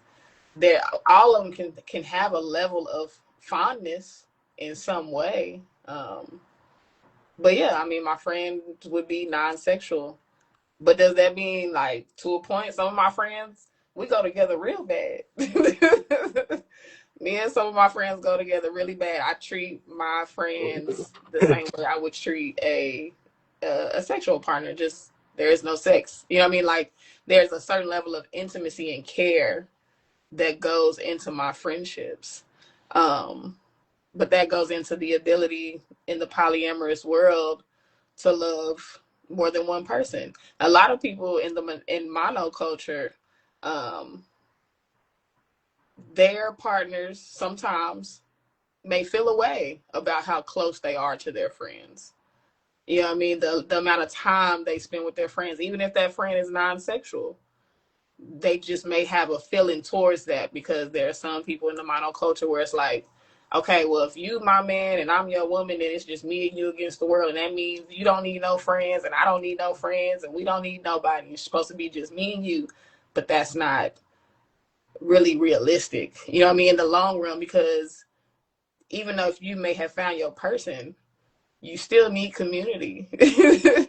Community and connection is still very important to thrive, healthily in your body. Like that still is something.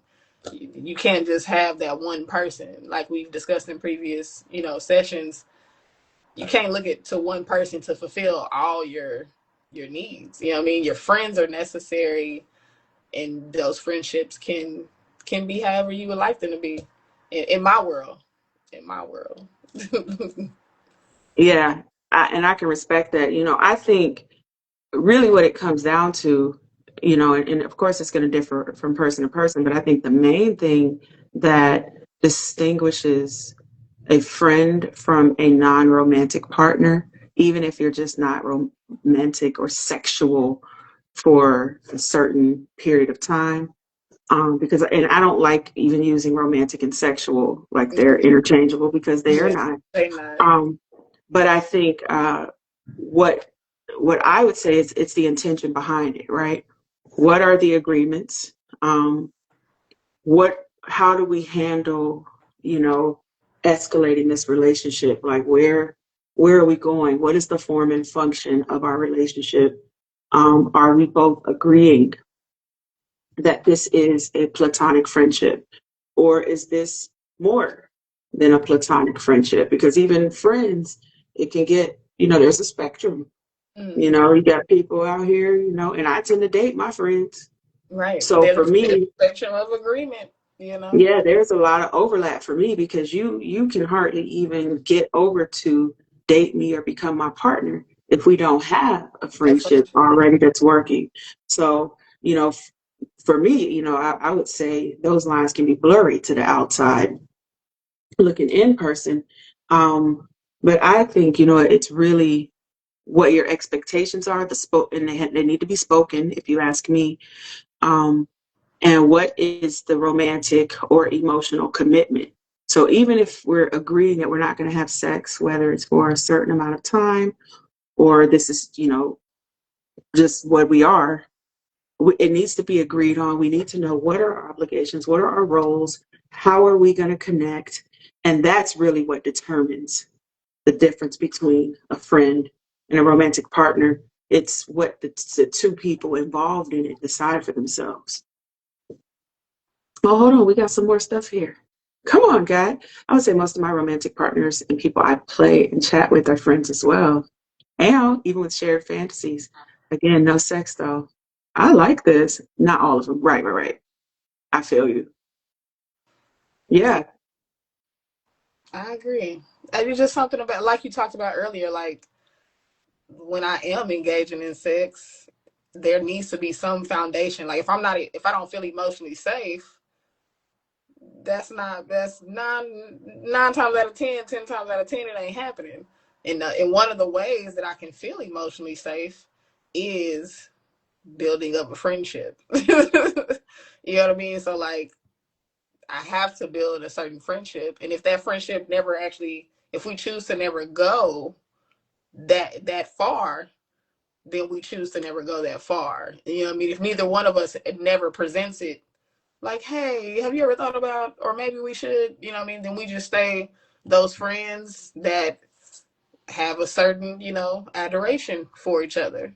But then, like you said, sometimes some of those friendships, y'all are willing to let that be the foundation of something, more than that. So I definitely do understand that does resonate. I can relate. But I do Yeah, understand the question though, because it's a lot of nuance in the. That's the one thing I think that is probably one of the many things that probably like make people fearful of polyamory or a non-traditional lifestyle is because mhm. you really can make it what you want it to be. You know what I mean? Like you can really make your friendships, your romantic relationships, lovers, like you can define your connections and build them and develop them how you really desire to. It's not there's no formula. There's no one formula. Just like there to me personally, I feel like there's no one formula to monogamy. There's no one formula to polyamory or non-traditional lifestyles. It's really you curate it to your liking. You know what I mean? And I think that's the beauty of um, living a non-traditional yet ethical life. I always go back to Carl Stevens or Rakin Sekou's definition of open relating, which he says is freedom-based relating. Hmm. And that definition is just stays rent free in my brain because I use the language of polyamory because it's just a commonly accepted term in Hmm. non-monogamous communities. But to me, freedom-based relating makes sense because that's what it's about. I think when you're dealing with the culture of monogamy, we're not talking about every individual who, identifies as monogamous, but the culture of monogamy says already that romance is on a higher plane than friendship, Hmm. men are on a higher plane than women, Hmm. and marriage is The goal. right, it's the epitome of love. It is the pillar, and it is to be regarded above all. And you find your one, and you make it work, and you're supposed to be madly in love, and you stay together. And if you want to be successful, you stay together until you die. Um, in freedom-based relating structures, I love the word that you used, Joe. You do not have to accept a script that is handed down to you.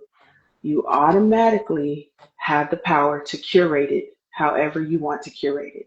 And one thing I learned was I always felt like friends were the most important people, right? Um, I never felt like a romantic partner was more important than my friends. It never sat well with me. It didn't matter if I was in church, out of church.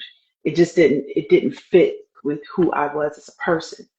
And so finding people in non-monogamous worlds who were open to that kind of conversation, it was very refreshing for me because I didn't feel that pressure to put some partner above everyone else.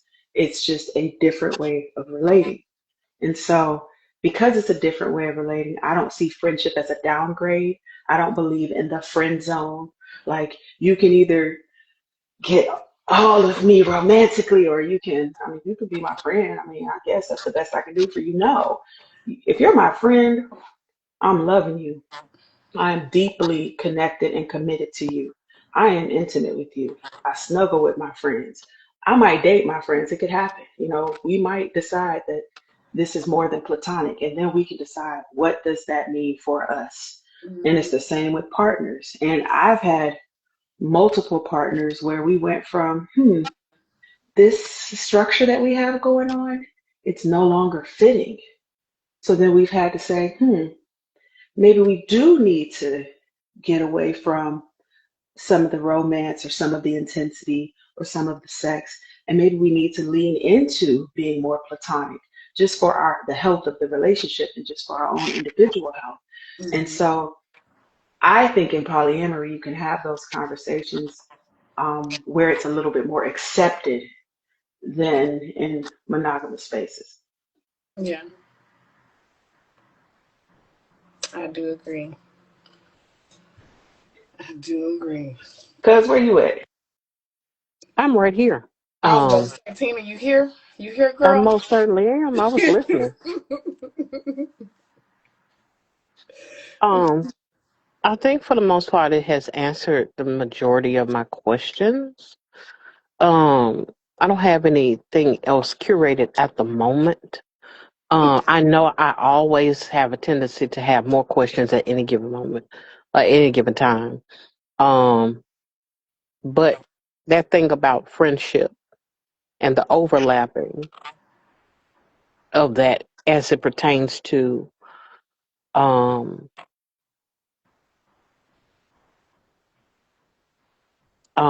the space of, and I'm trying to use the terminology that you used a minute ago as it pertains to um, non-monogamous spaces. I think that that is something to consider, um, especially if it gives space for um, abstinence in the committed space, not committed space, non it's non-monogamous, but it almost sounds contractual at the same time. And I say that it sounds contractual because it's the agreement between the two parties or however many parties involved, in order to have a baseline understanding of this is what it is, this is what is expected, this is what I can offer. Do you agree? You know, um, but I never considered friendship in that same space or in that same vein at all. And I understand how that can actually be overlapping. And so I really do appreciate the enlightenment. I do. Two things popped up. When you hear non-monogamous, um, Hmm. because I noticed there was a hesitation or a change in pace when you say commitment, and then you changed it from commitment to non-monogamous. Do you think that non-monogamous relationships can have commitment?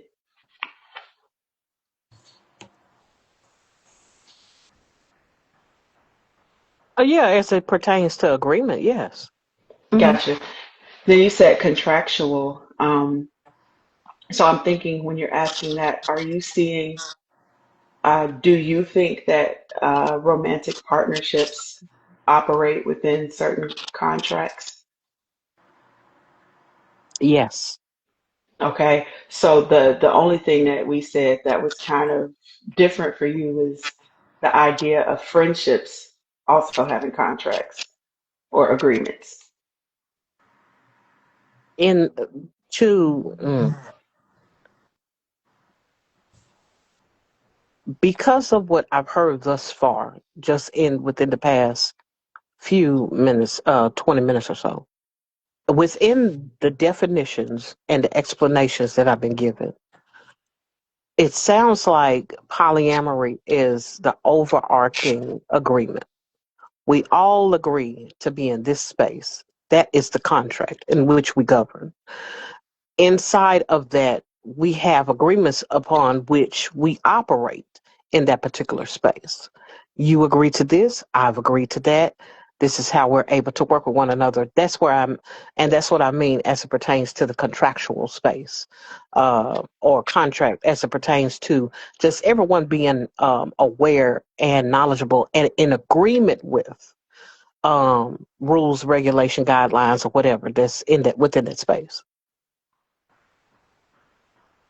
Did I answer your question?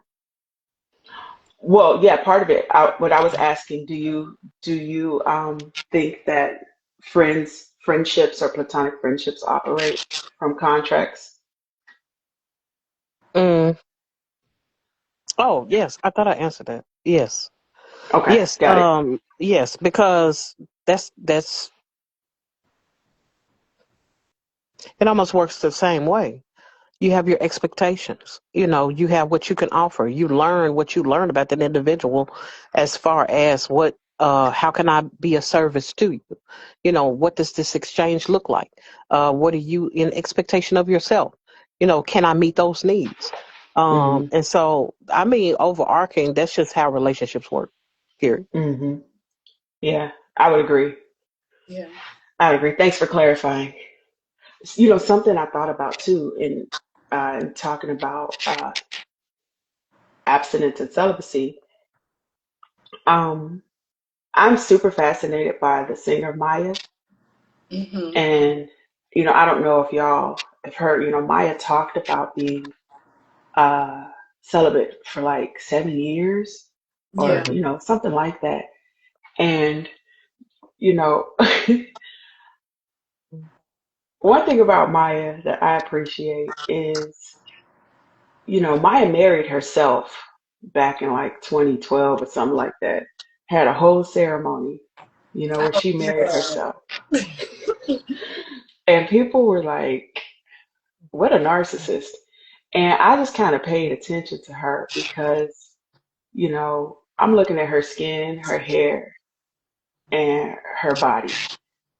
And I'm like, girl, whatever you doing, it's working. Please teach a class. I will take her class. Whatever the Maya plan is that has her that snatched at her age with that skin and that hair, sign me all the way up. Like I want that. Yeah. um, I think there are some huge benefits to taking a moment, for yourself, committing to yourself, putting yourself first. Um, and then Omarion was like, I think he was celibate for like 3 years. Yeah, I was just about to mention it. I was like, because men do it too. Omarion, 50 Cent has went through his phases of choosing to not have sex because of the focus. A lot of them talk about the focus, the level of focus that you get, um, the way in which you connect with yourself, also the way I think Omarion mentioned the appreciation he has for the people, the connections he has in his life in general. Yeah. That has been removed. So yeah. Hmm. Yeah. And these are successful people. Omari, I know he fine. You know what I'm saying? Like 50 Cent ain't, his bank account is not suffering at all. So I think there is something to be said about the discipline that it requires to, just unplug for a second and focus on you. I'm with that.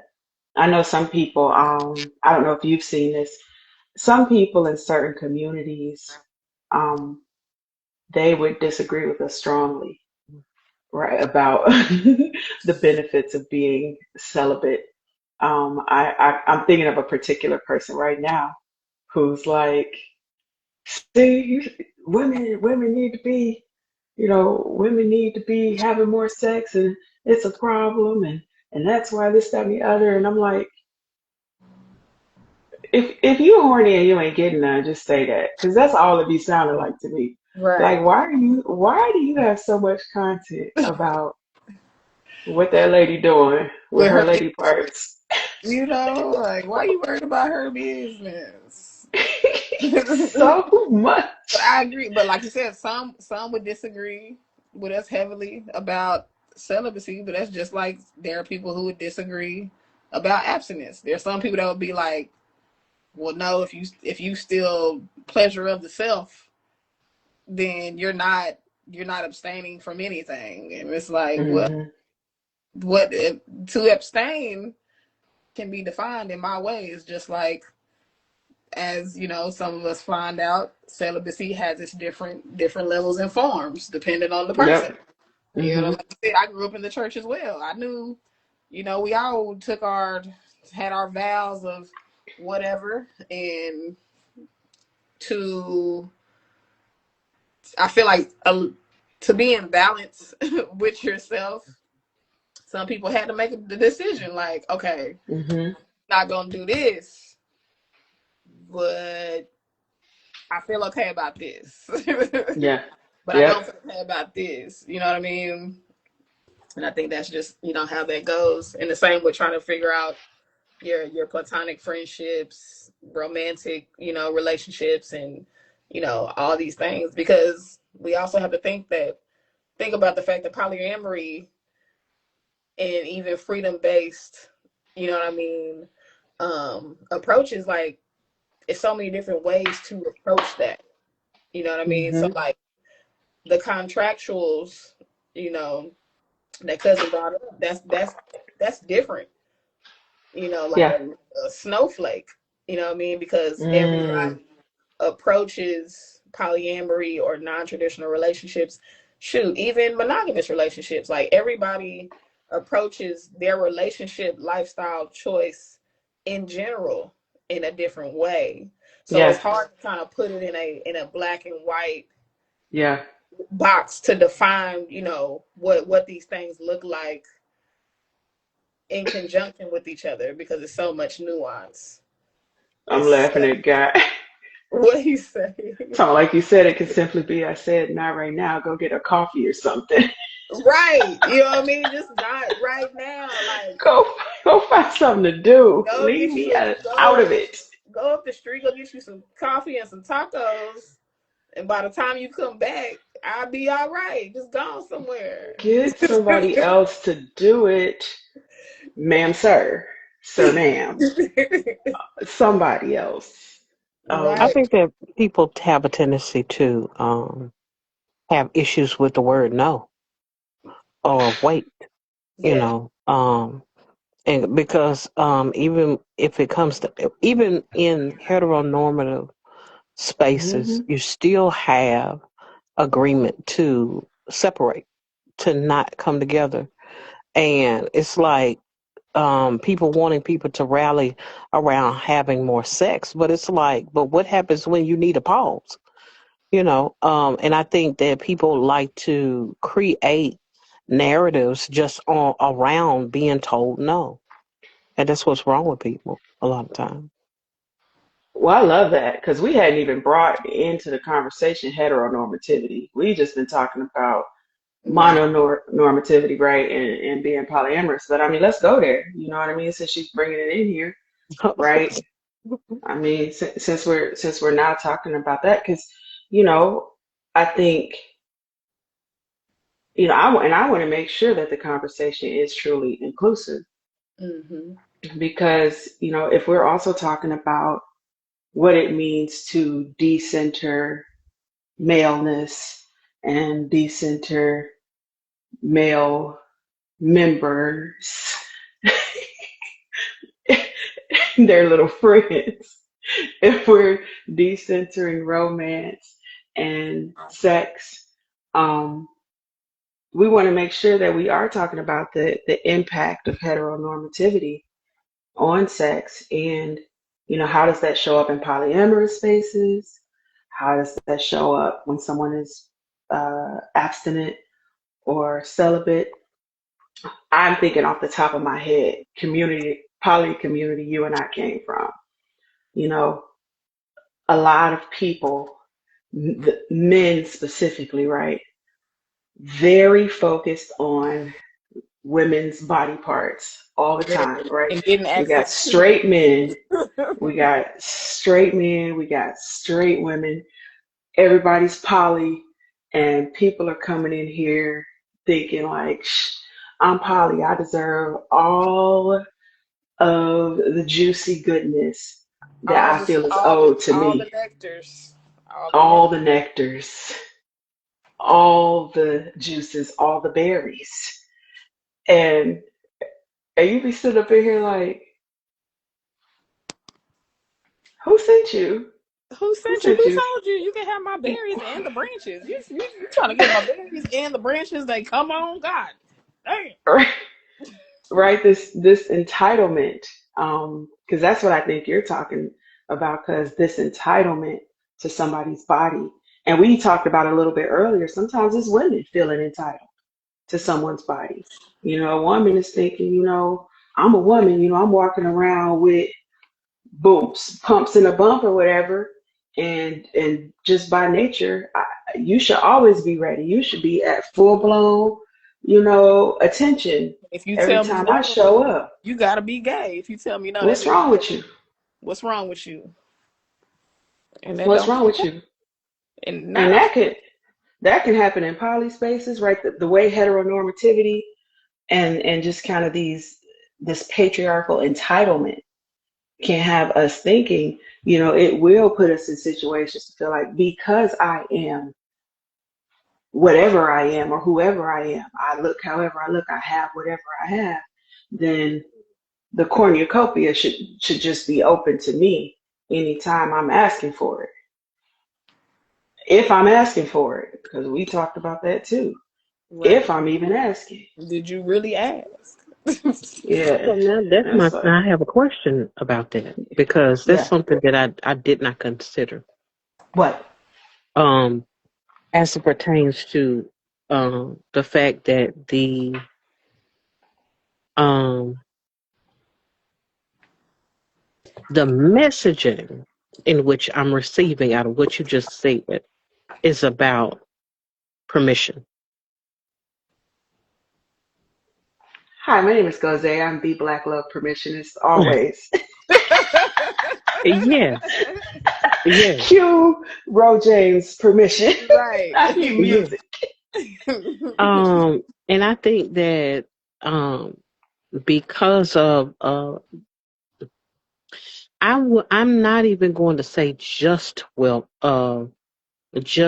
Western culture because it's embedded in a lot of other spaces as well outside of the West. I've noticed that if I can't get you to say yes, then I'll just go to the next person that will tell me yes, or of whom I could exploit a yes out of. And that's something that I have noticed is, if one won't get to the next one, they will, and instead of being in the space of working in the space of where you have, and that's not to say that you're not exploratory in other aspects, because as it pertains to polyamory, which is different from heteronormative monogamous spaces or mindset or ideal, it is a bit different.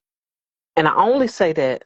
I don't know if I would say polyamory because I know so many heteronormative poly people. I don't know if I would say that, but I'm hearing you. Okay.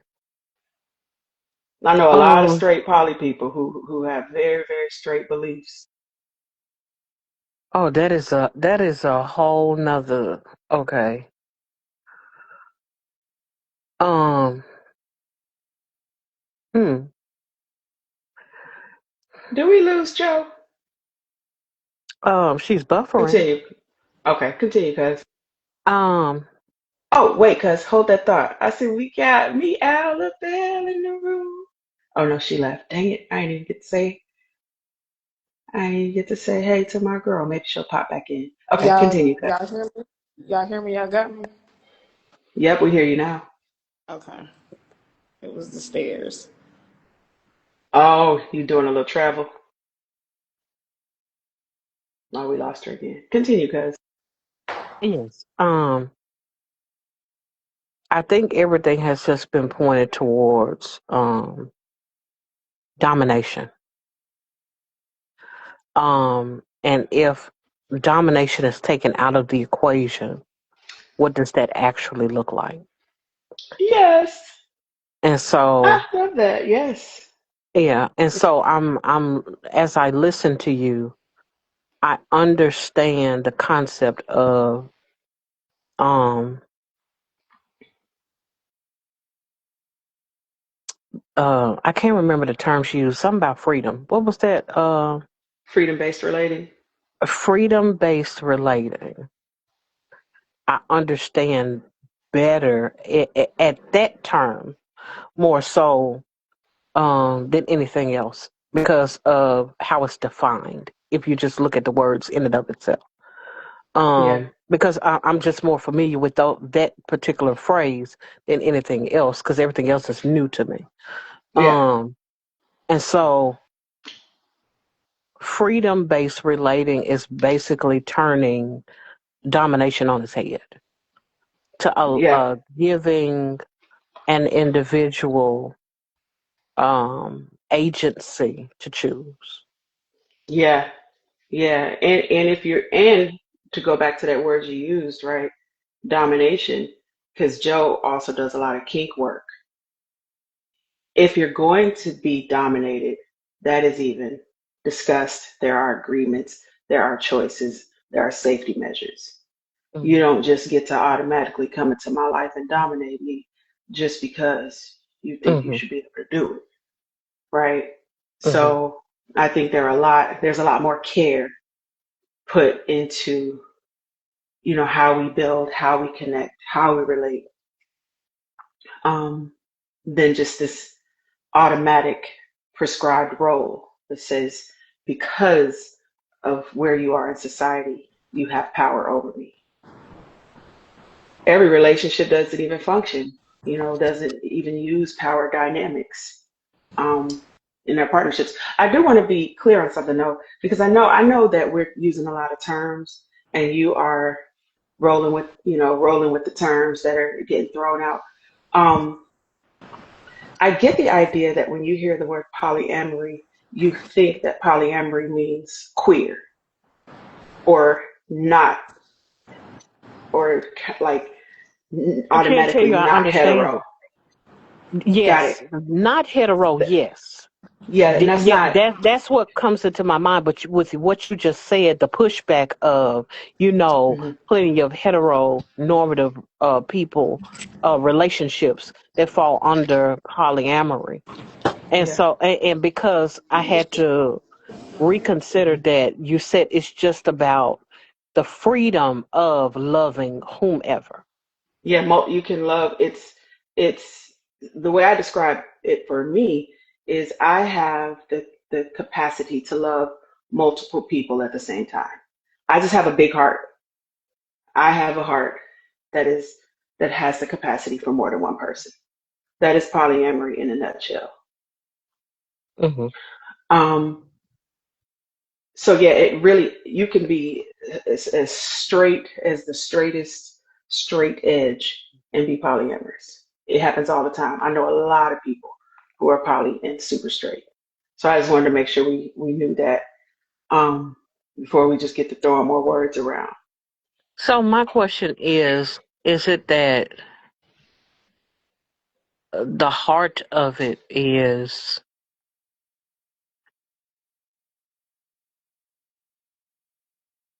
love is immediately poly. Help me say more. Stuff I do is dominant sometimes, but it's always discussed. Guy, I want to meet you. You seem dope. I'm gonna follow your page. Ask your question again, cause I think we got. Oh, he popped in for a second, but he didn't stay. Um, Ask your Is question again, cuz. is the overarching heart or core nucleus? 'Cause I'm trying to find my words. Is the nucleus of the this is the nucleus based upon love is or defining love is poly foundationally. Love is poly? Hmm. I don't think I would say that. But I'm Okay. also trying to understand some context. Maybe I just don't fully get the question. Okay. Joe is still here. She's just buffering. Um, I'm asking the question of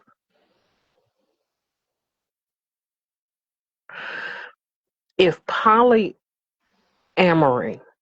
Mhm. is defining the ability to love anyone, does that Well, mean not necessarily anyone, more than one. okay, okay, Anyone seemed a little more broad. More than one is where, because remember, poly means many. Amorous, amorous or amory, we're using that. Amor, love. Many loves. More than one. hmm, Like I was in love with two different boys in high school at the same time. I had not had any kind of okay. sexual interaction with either of them, but I was smitten with both of them. Oh, I am so is it? polyamorous. So my question is it about the capacity to have the same amount of passion or intensity as it pertains to your love from person to person? It doesn't have to be the same amount or capacity or intensity. It's just really just being able to acknowledge that you can. You do have you can love that. So the capacity is in, I have the capacity to love. Uh, Trying to, you know how parents be like, I love all my children equally, and no, the fuck you don't. Quit lying. Yeah, I Yeah. think that's a tall order. She's Same like, no, the passion fuck and you don't. intensity. Yeah, every relationship, you're gonna have a different type of chemistry, a different vibe, different agreements with different people. That's the beauty, I think, of polyamory is I'm not even putting that on myself. It doesn't have to be the same passion, the same intensity, the same anything, Hmm. but it is love. And what does that expression of love look like from person to person? Does that make sense? Yes. The example I often hear used when, what is going on with Joe? Let me let me see if we can.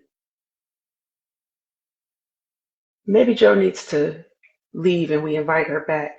If you can hear us, Joe, try that out and see if we can get you back in here. Um, the Am way I I often, buffering? yeah, it's Yes. like, well, it looks like it. We don't see you at all, and there's just a circle doing this, Because I can hear everything. and it's been doing this for a while. Maybe I do. But if you're traveling, that might be what it is. Are you going? You're leaving out the house for a second? Yeah, I left for a second. I'm actually getting back in the house. Okay. But I can hear everything. And I'm going to chime in Okay. as it Cool. goes Cool. Cool. off. No, we cool, and I just wanted to make sure that you weren't getting left out. I know I'm here. Okay. Breathing hard on these steps. What I was gonna say was I often hear people kind of, in the poly community describe it as, you know, like I would ask you, do you love your grandmother?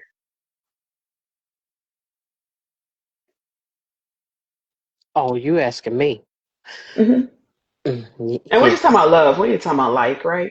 Because you don't gotta like your family all the I time, right? said yes. I did say yes. Right. Do you love your baby sister? Yes. Hmm. Do you love your mama? Yes. Do you love your old Uncle Oliver when he was here? Absolutely. So you have the capacity to love multiple people. Loving your Uncle Oliver, did it take anything away from you loving your grandmama? No. Did loving your grandmama take away from your relationship with your baby sister? No. Right? But you love them all differently.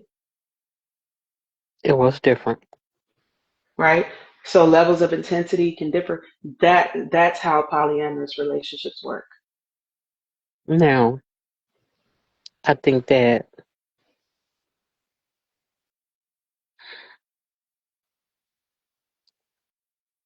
so is it that polyamorous is adjacent to, um, what did you call it? Freedom relating? What did you say? What Well, was the no, call? I was using a term that someone who we used to study under, he describes open relating as freedom based relating. And, Freedom based relating. Okay. I like that terminology. Some people might say that's not polyamory, but I'm just saying that I like it. Now, the reason why, I mean, because that's the closest to understanding Hmm. that I could possibly have in the moment. I don't know if it'll blossom into something later on as I think about it. Yeah. Uh, with all things considered, I I do.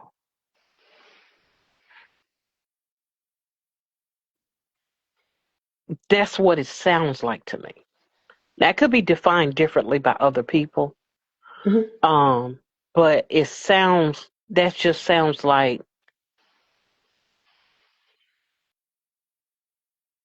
how you relate to other individuals in the space of love. Hmm. That's it. I don't see anything um outside of that that makes it, according to what I've heard tonight. I have not heard anything that makes it anything else outside of that, with the exception of the rules are formed according to the relationships that are built under the umbrella of freedom. Yeah, freedom based agreements. Mm-hmm. Um, and to whatever your capacity for freedom is. Some people move, in some very, how people be talking about, some people are strict. Some people in poly relationships are very strict in how they go about things. Okay, guys, thank you this was fun, y'all. I got to clean and crash. Okay, I'm going to follow you and thank you for hanging out with us. We hope Bye, to see you again. I'm so glad you came. y'all. Um, that was cool. Yeah, some people are very strict, very much like it has to be this way. Good night, sugar dreams. It has to be a certain way. I need to know every single thing you're doing every second of the day, who you're doing it with. Don't do nothing with somebody I don't agree with. I've seen a wide spectrum of how people do things.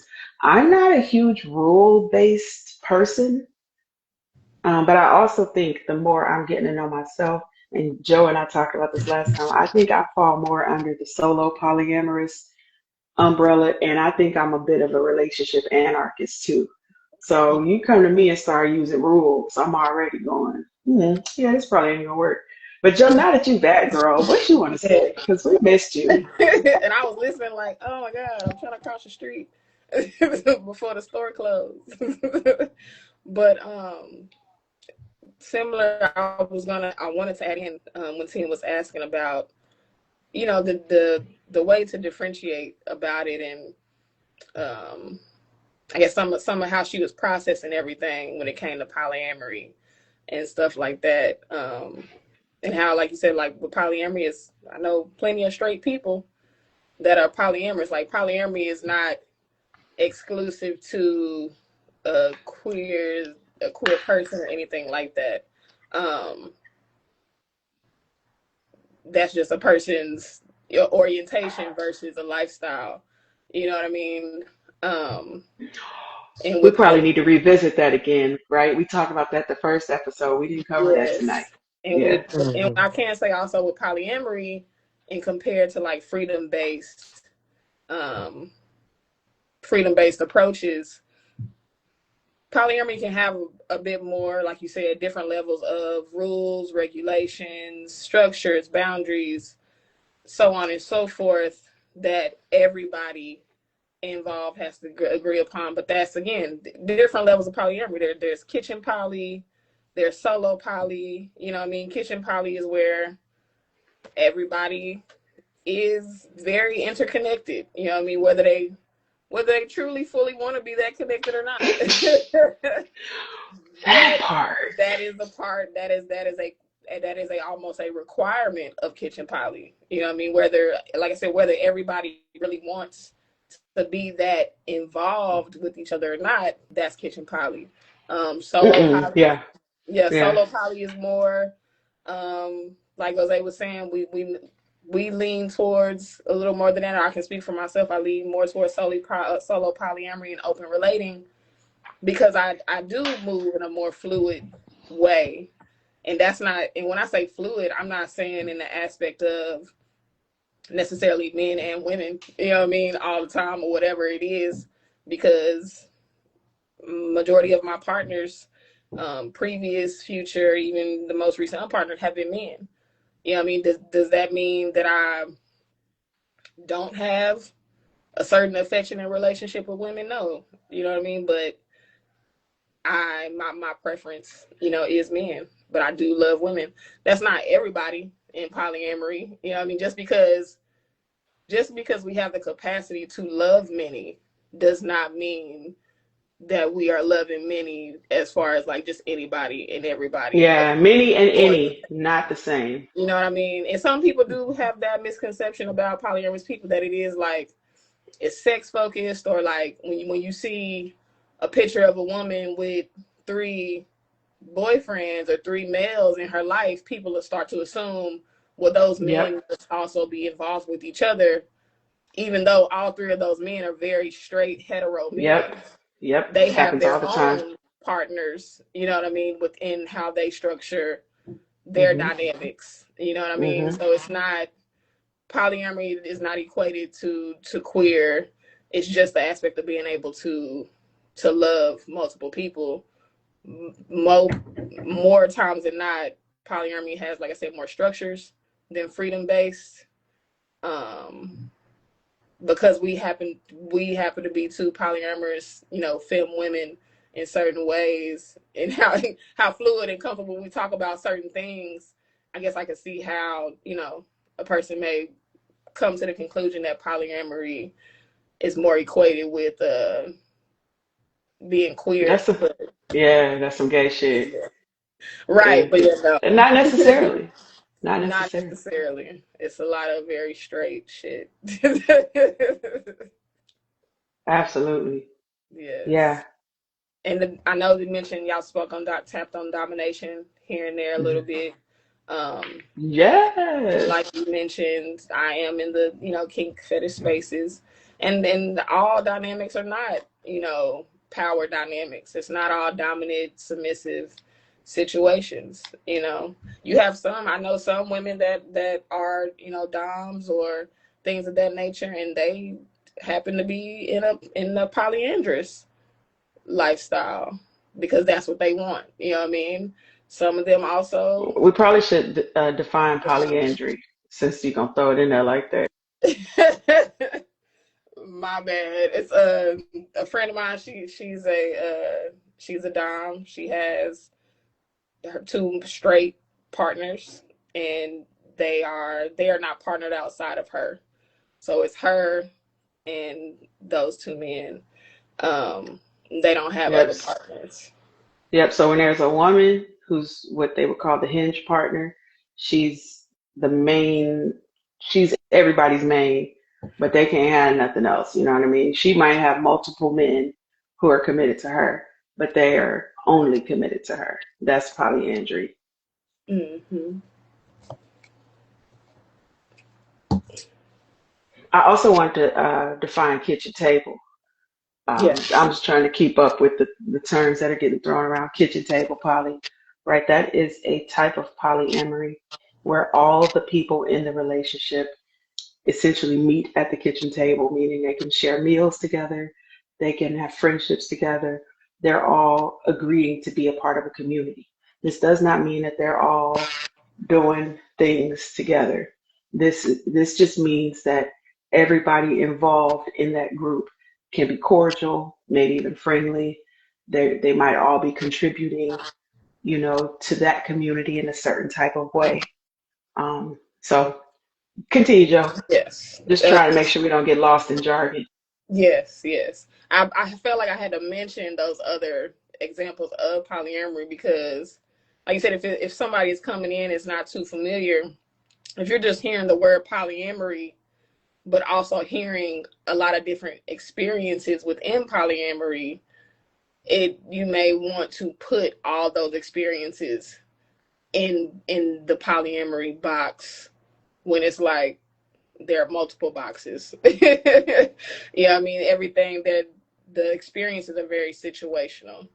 You know, I would never want somebody to leave this and feel like polyamory is just there's one way to do it, or all these experiences and these things that we share are in one category of an area, because it's very vast. Relationships in general, like whether it's non-traditional, monogamous, non-monogamous, ethical, not ethical, like it's so many different types of relationship styles and ways in which to approach Question. it, and the navigation can get it can get challenging.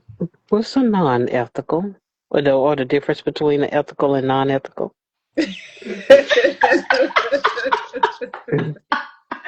What you see out in the world every day, people cheating, people Right. sneaking, people creeping, people lying, backstabbing and backbiting, Yes. not willing to be honest, Yeah. slipped up and fell into some pussy, tripped up and landed on some ick, You know, non constantly doing it.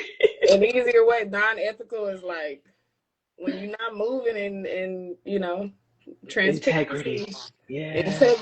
integrity for sure. Like integrity is a really big thing for me in relationships in general, but I can say non-ethical, one of the big things is lack of integrity,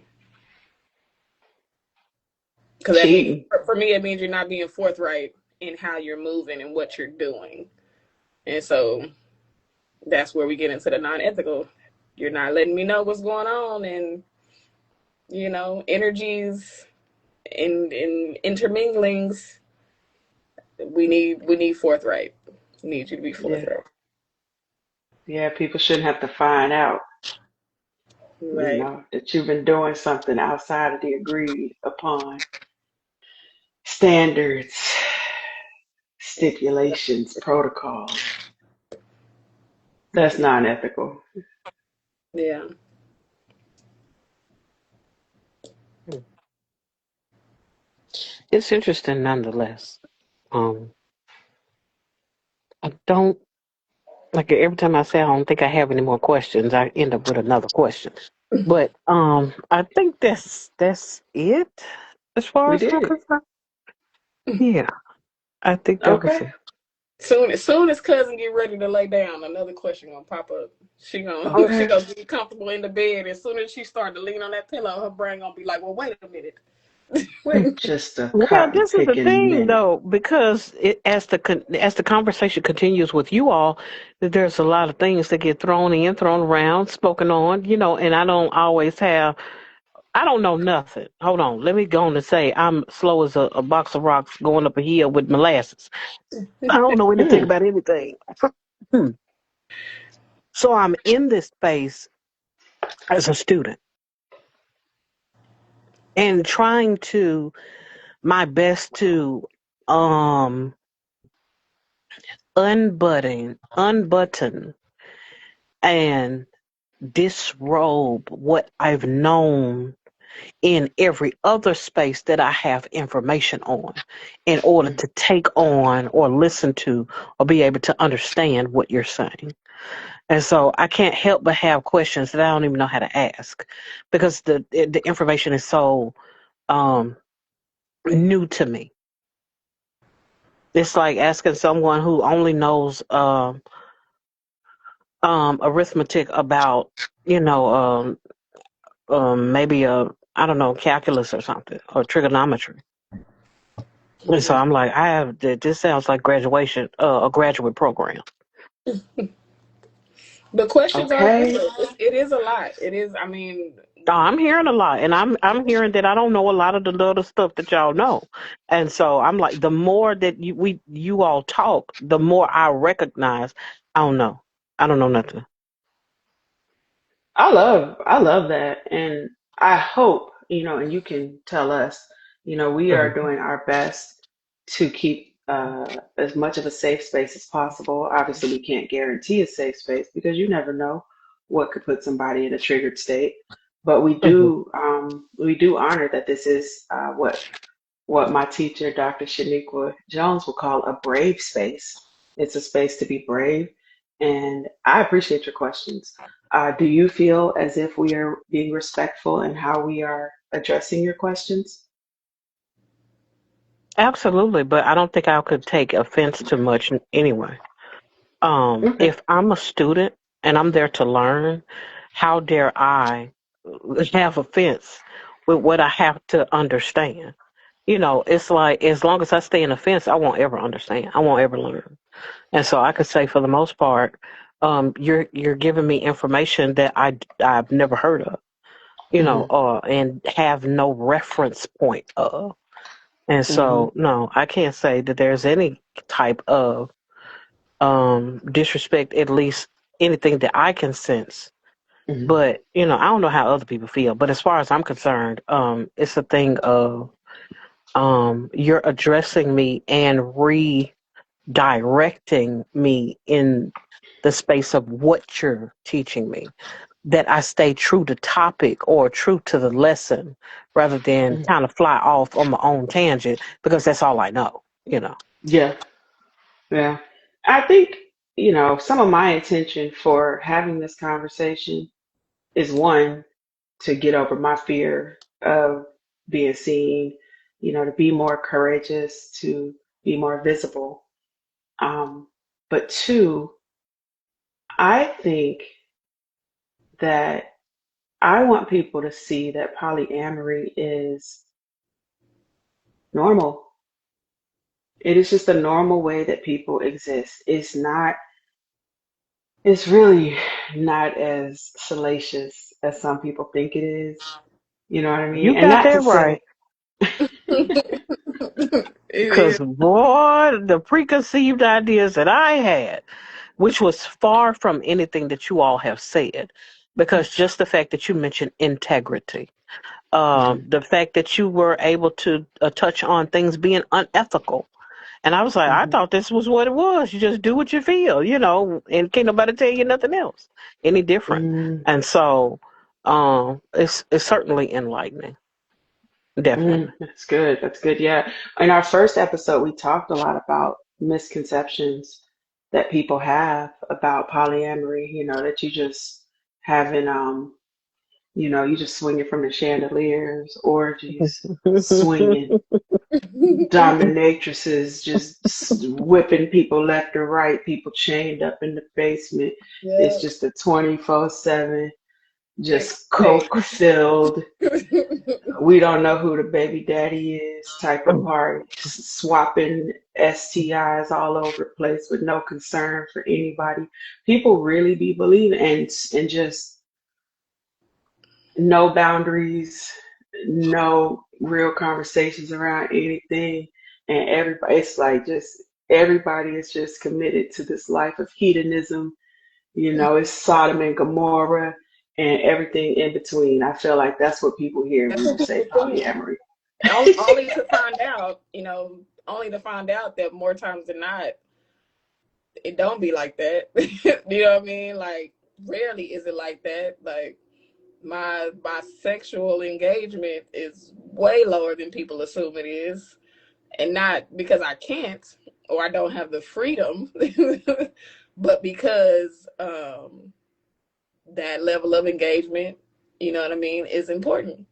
And I do hold certain levels of integrity and things like that, you know what I mean, in it. So my spaces between physical alignment with another person can be a little longer than others. You know, the temporary abstinence can be a little longer at times than other times, but that's because outside of the misconceptions, we do have boundaries and standards, and we do vet, and you know what I mean? Like you said, we have aspects of integrity, non-ethical and ethical. I would even say, for people who are really like about that poly life, like for real, I would say I've seen more instances of integrity, more honesty, more communication, more carefulness in poly spaces than I've seen in mono spaces. Mm-hmm. I've been rejected by people who assumed that being near me or getting access to me meant, like you said, just this fun free for all, and it's just I can do whatever. I don't gotta let her know nothing, and that could potentially put me in a dangerous space, health wise, hygiene wise, without realizing, like, no, I actually do want to know when the last time you went to the doctor before we do anything. Like, when the last time you went and D- got tested. You know what I mean? DT Matt V. I don't know if I'm saying that right. Thank you for checking in. Welcome to Relationships and Shit, where we got two polyamorous black femmes talking about relationships. Uh, we assume if you're here that you are either polyamorous, polycurious, or at least polyfriendly. We assume you are some sort of ally or at least able to be cordial, and we are glad you are here. Feel free to join in the conversation. We do have a question pinned. We'd love it if you'd like to answer it or just share your thoughts on abstinence and celibacy wherever you are in your relationship journey. But you're also welcome to just, chill with us. That is perfectly okay with us. Just I wanted to noticed. make sure I acknowledged you. I noticed that the thumbnail says "Don't take my advice," and so that's DTMATV. Oh, First of oh, all, I'm so uh, glad you can read. I can't read that. I can't My see eyesight the. says no. You said it says DM. What? It says Don't "Don't take take my my advice. advice." Oh, that TV. TV. Oh, you have a TV show. that is Oh, John. okay. I gotta follow you, see what you got going on over there. That sounds intriguing. That is I'm Mr. so glad you can read, cause I oh, Uh, literacy, honey. that is John Wayne. Is his name? John Wayne. Oh, Yeah, dope. Does it say on my side? It says Chef Wayne. Are you a chef? he is a chef. Do you know him? Hmm. Oh, this Yeah, one of your yeah, friends. Hi. yes. Welcome, See, I welcome. can't. I can't. You remember how the comments will stop moving? So my comments Okay. stopped moving, so I couldn't see. I Oh, so can't. you're being hated on. I'm being Okay, well, hated your, on. your friend If is I would on have here, seen, girl. if I would have seen that, y'all would have heard me being like, "Hey, how you doing?" Like We it's. like chefs. But yes, that is somebody. Y'all got me up here in my face together. But yeah, yeah, we talked about a lot of that in that first one, just the assumptions that are made when you say poly. Yeah. People's minds just go places. And I also think that I've heard people say, "Oh, so you just saying you just cheat with permission." And I'm like,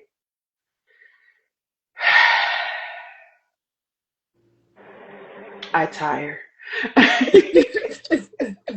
think I said that to you once before. Did I not say that? I hope not. I thought it Was was there? early on when Yeah. you Well, and how I did that first got conversation acquainted. go?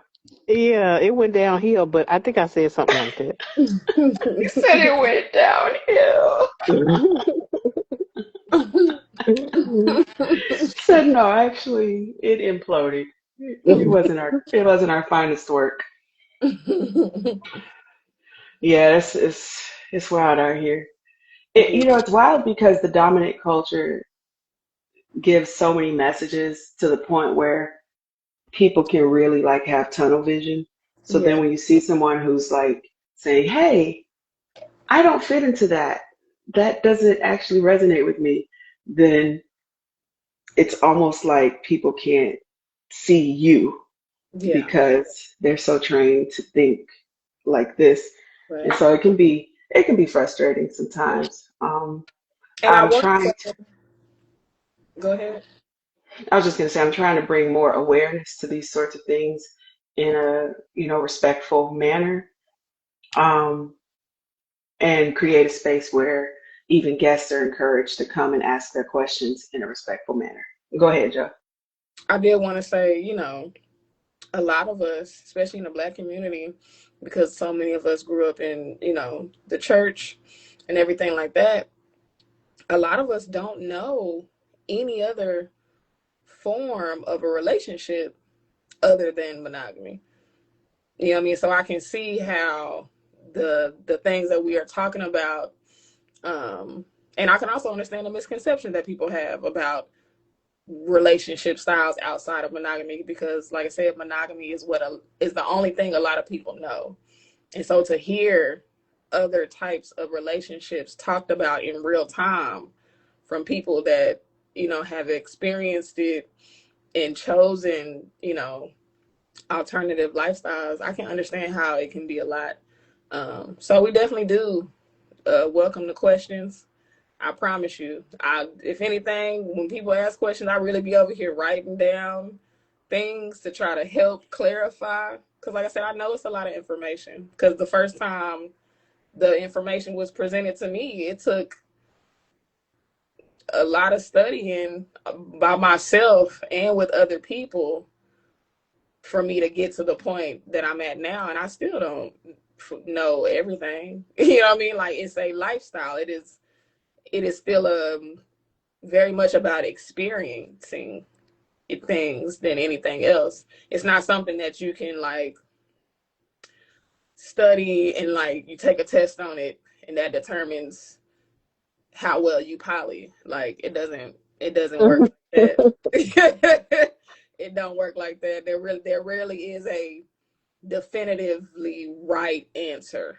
You know what I mean? Because it's all, like we talked about earlier, it's curated how you want it, curated. It's your life structure. You know what I mean? If you want a, a husband and two boyfriends and you want one of them to live around the block and you want the other one to live in another state and you want the other one to live in the home, that is your prerogative.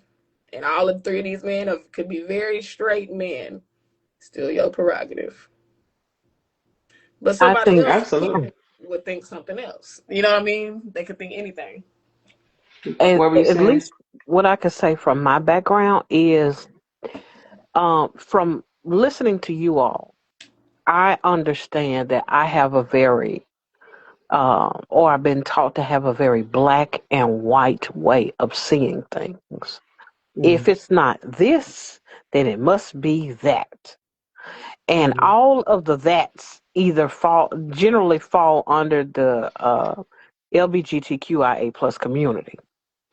And Mm-hmm. because of that, it's the thing of, if it does not, if it's not explained in a way that separates it, it's either, it's just another form of the two, one or the other. Oh, gotcha. You're saying polyamory just gets thrown in the gumbo with Hmm. LGBTQIA because Yeah, you don't it's have any just other part way of to the put plus it. Any community, other right? Hmm. yeah.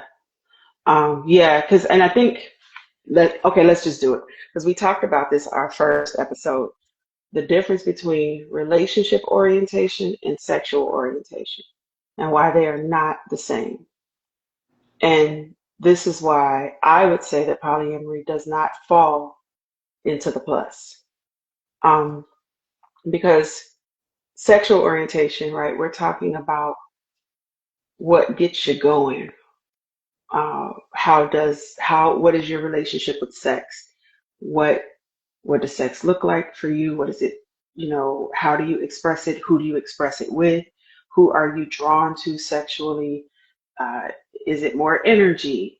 Is it something that's more gendered? Are you more attracted to certain types of body parts that come from a specific kind of person? Are you a person that's more, um, how do you, I think, I think, we're talking about sexual orientation. It is a sex centered conversation. I think when we're talking about relationship orientation, it really, sex might not have anything to do with it because in polyamory, you can have non sexual partners. I have had non sexual partners. So we don't want to conflate the two. You can be polyamorous, and that just means that you have the capacity to love multiple people. That is different from being monogamous, which means, and really, if we're going into the scientific definition, it means that you choose one partner for life. Human beings are not a monogamous species, scientifically speaking, right? So once we get away from that and we know that most humans, I guess there are some people, you marry your high school sweetheart at 17 or whatever, you stay with them till you turn 90 and then you die. It happens, but it's so rare. It's so rare. Most people are really not wired that way. So that means that if you're monogamous, if your partner dies, you just hold down the fort for the rest of your life because your desire for sex, you just done. I was here, that was my one, it's a wrap. Most people, especially in Western society, what happens is they are serial monogamists, right? Which really just means they're not scientifically monogamous at all. It just means that they believe that they're only supposed to be sexual with one person at a time. They're only supposed to be emotionally connected and committed to one person at a time. You're only supposed to be partnered with one person at a time. So that is kind of, we use the word monogamy. It's really not. The real term for that would be exclusivity, but we accept it. So when we're talking about mononormativity, we're talking about the culture that says your one person is supposed to be all that is. They complete you. Once you find them, you can now go about life fulfilled.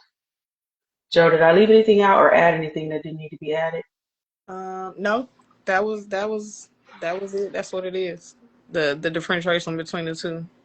You was on point. Okay.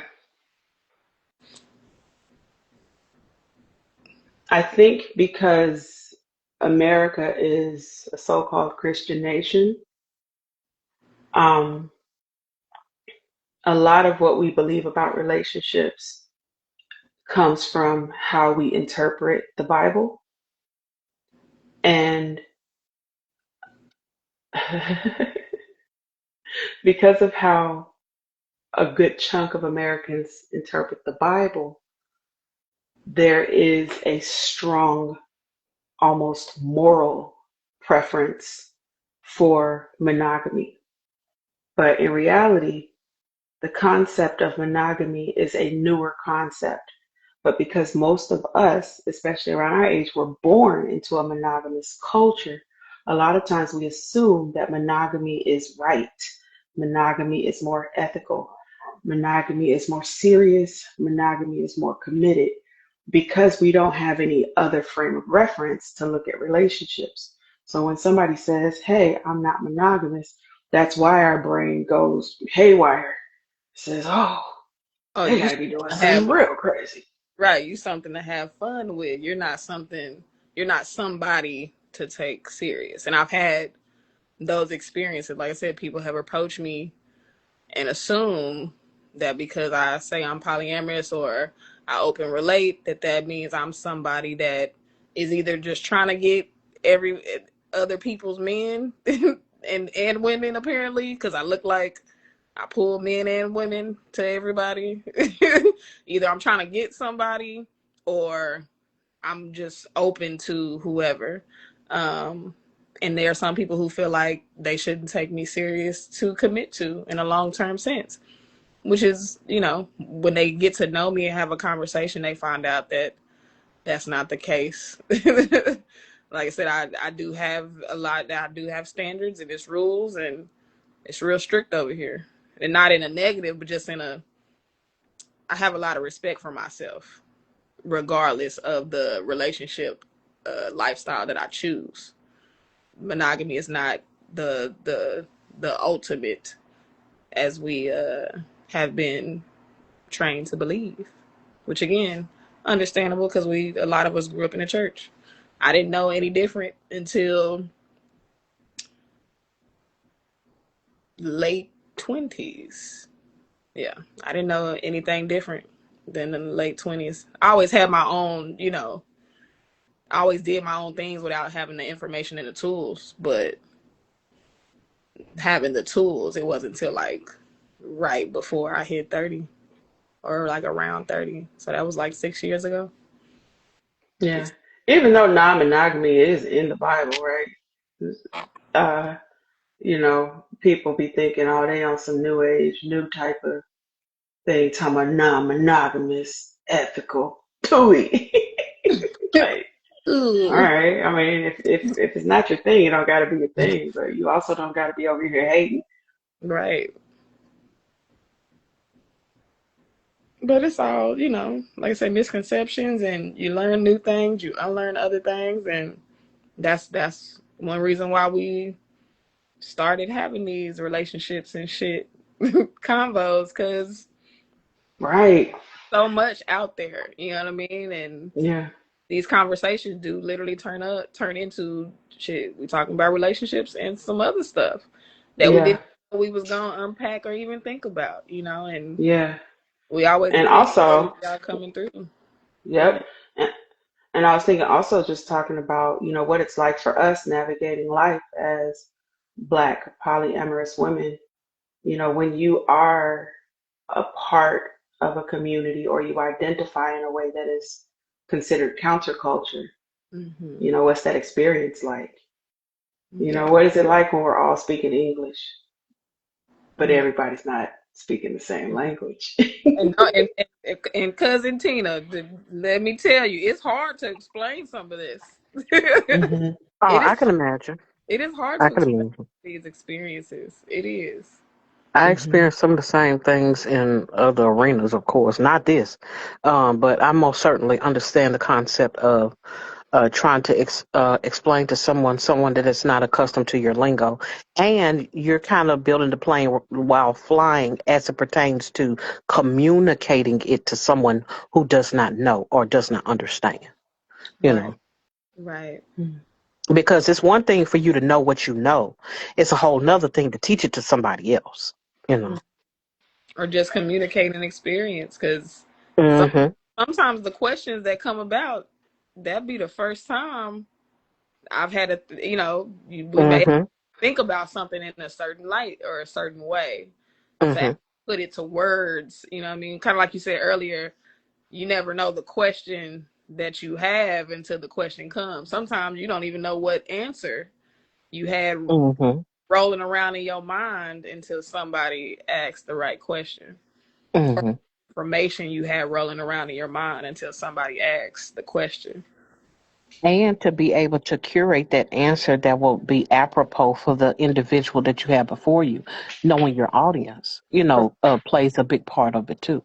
Correct. Because if you're trying to explain things to a 6-year-old versus a 60-year-old, you may have a little trouble depending on, whether or not they can identify with what you're trying to give to them or explain to them.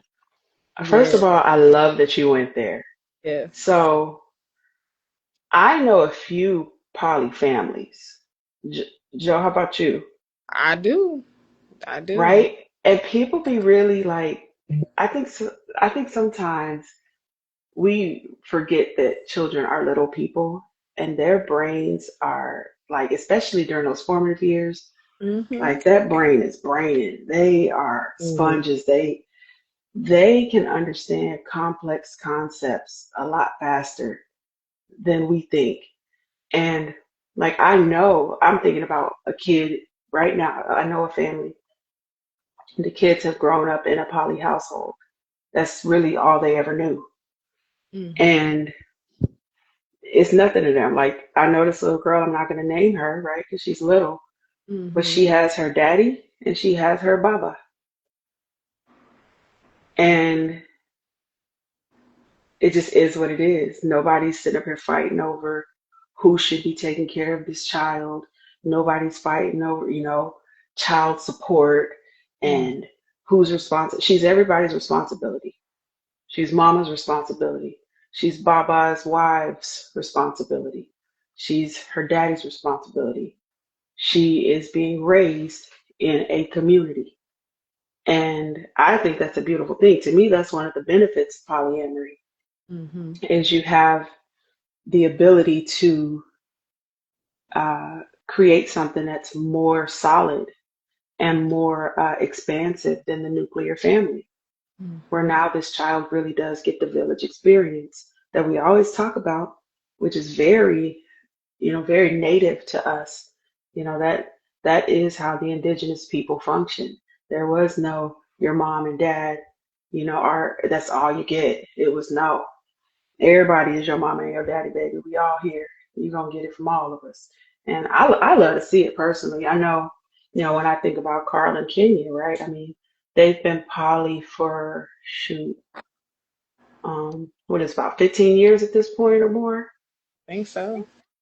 right? So that means, some of their younger children, that's all they've known. Mhm.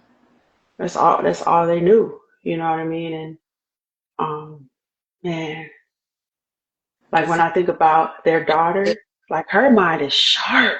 yeah, it's a commendable thing, and like you said, Ooh, they're so they are some leaders out here in the community when it comes to yeah, relationship navigation because of that upbringing. yeah. I think it is a benefit to have access to parents who, don't bend to tradition, but find a way to authentically live life. If you are just a naturally traditional person and that just works for you, that's fine. But, I think there are a lot of people who are forcing themselves into tradition, and then it shows. You see it in their own unhappiness with themselves. You see it in their inability to connect with people in a way that feels good and safe. And they used, man, the kids will really tell on you. You're like, well, we stayed together for the kids. You're miserable. You hate each other. The kids hate it. Nobody's winning here. It's been telling y'all to cut it out and let it go a I lot. want my kids to be in a two-parent household. Yeah, your kid is ready to unalive themselves because y'all hate each other. Right. Y'all want, Who but is it for? two parent household, or do you want them to be do y'all want them to be in a healthy household? Because there's a difference. But some people believe that healthy can only be within certain constraints. Yes. Everything else is breaking the rules. It's out of bounds. Kids shouldn't be exposed to these things. And I'm like, I mean, you don't have to expose your kid to anything you don't want to expose them to. But there is a reality. Everybody's not going to bend to the traditions that you believe in. There is a world out there. Your kids are going to get exposed to something. Hmm. In my opinion, why not just educate your kids? Right. But that's just me. It's almost like how, again, a lot of us grew up in a Christian household. When it came to that age where, sex ed class became a thing, and a number of black parents who wouldn't sign a permission slip because they didn't want the school teaching their kids about sex. Or because in your mind, if they know about it, they're going to do it. And it's like, well, do you want them to be informed? Because eventually they're going to want to do it anyway. Like, the human body does what the human body does. So, would you rather them be informed or end up doing something without being informed? And then you end up having, pregnancies that wasn't intentional, and you got STIs and things going around because the person didn't know how to use a condom, or a person didn't know they needed to tell the young man to use a condom, or all these things just I because of think misconception. I think we have our next topic. I think we need to talk about polyamory and sex education and sexual. safety practices, Yes, because yeah, right? Why huge not? perception that we have none. And I also think there needs to be a conversation about sex education as it pertains to children. What is it? Because that trash we got. Yes. Yeah. If you um, are a kid that legitly chose to just be inquisitive and ask questions, the sex ed class was not up to par like it should have been. yeah, I think that's our next topic. I like that. Um, Tina, I'll make sure we ain't just left you about the conversation. No, I was gonna say, Tina, you there, cousin? Tina? I sure am here. Look, I'm calling her my cousin Tina. You there? She's there. Gotta make sure, right? We just bring Calling her her on here my to cousin. act like she ain't here. That's trash. Right. Um, cuz was there anything you wanted to share?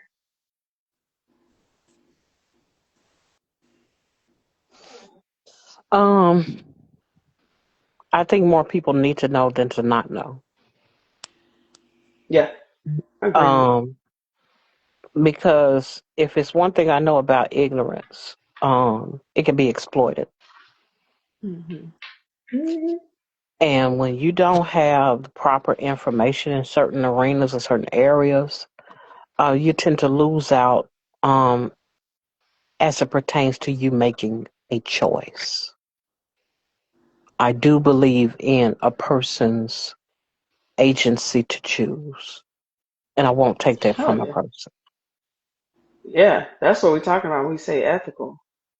Like that's why honestly for me when I look at mononormative culture, that's the wildest thing for me. All that cheating. I be like, and then I'll say to people like, you could just be open or date polyamorous people if you feel the need to be with multiple people. Oh, no, I don't do that. I don't share.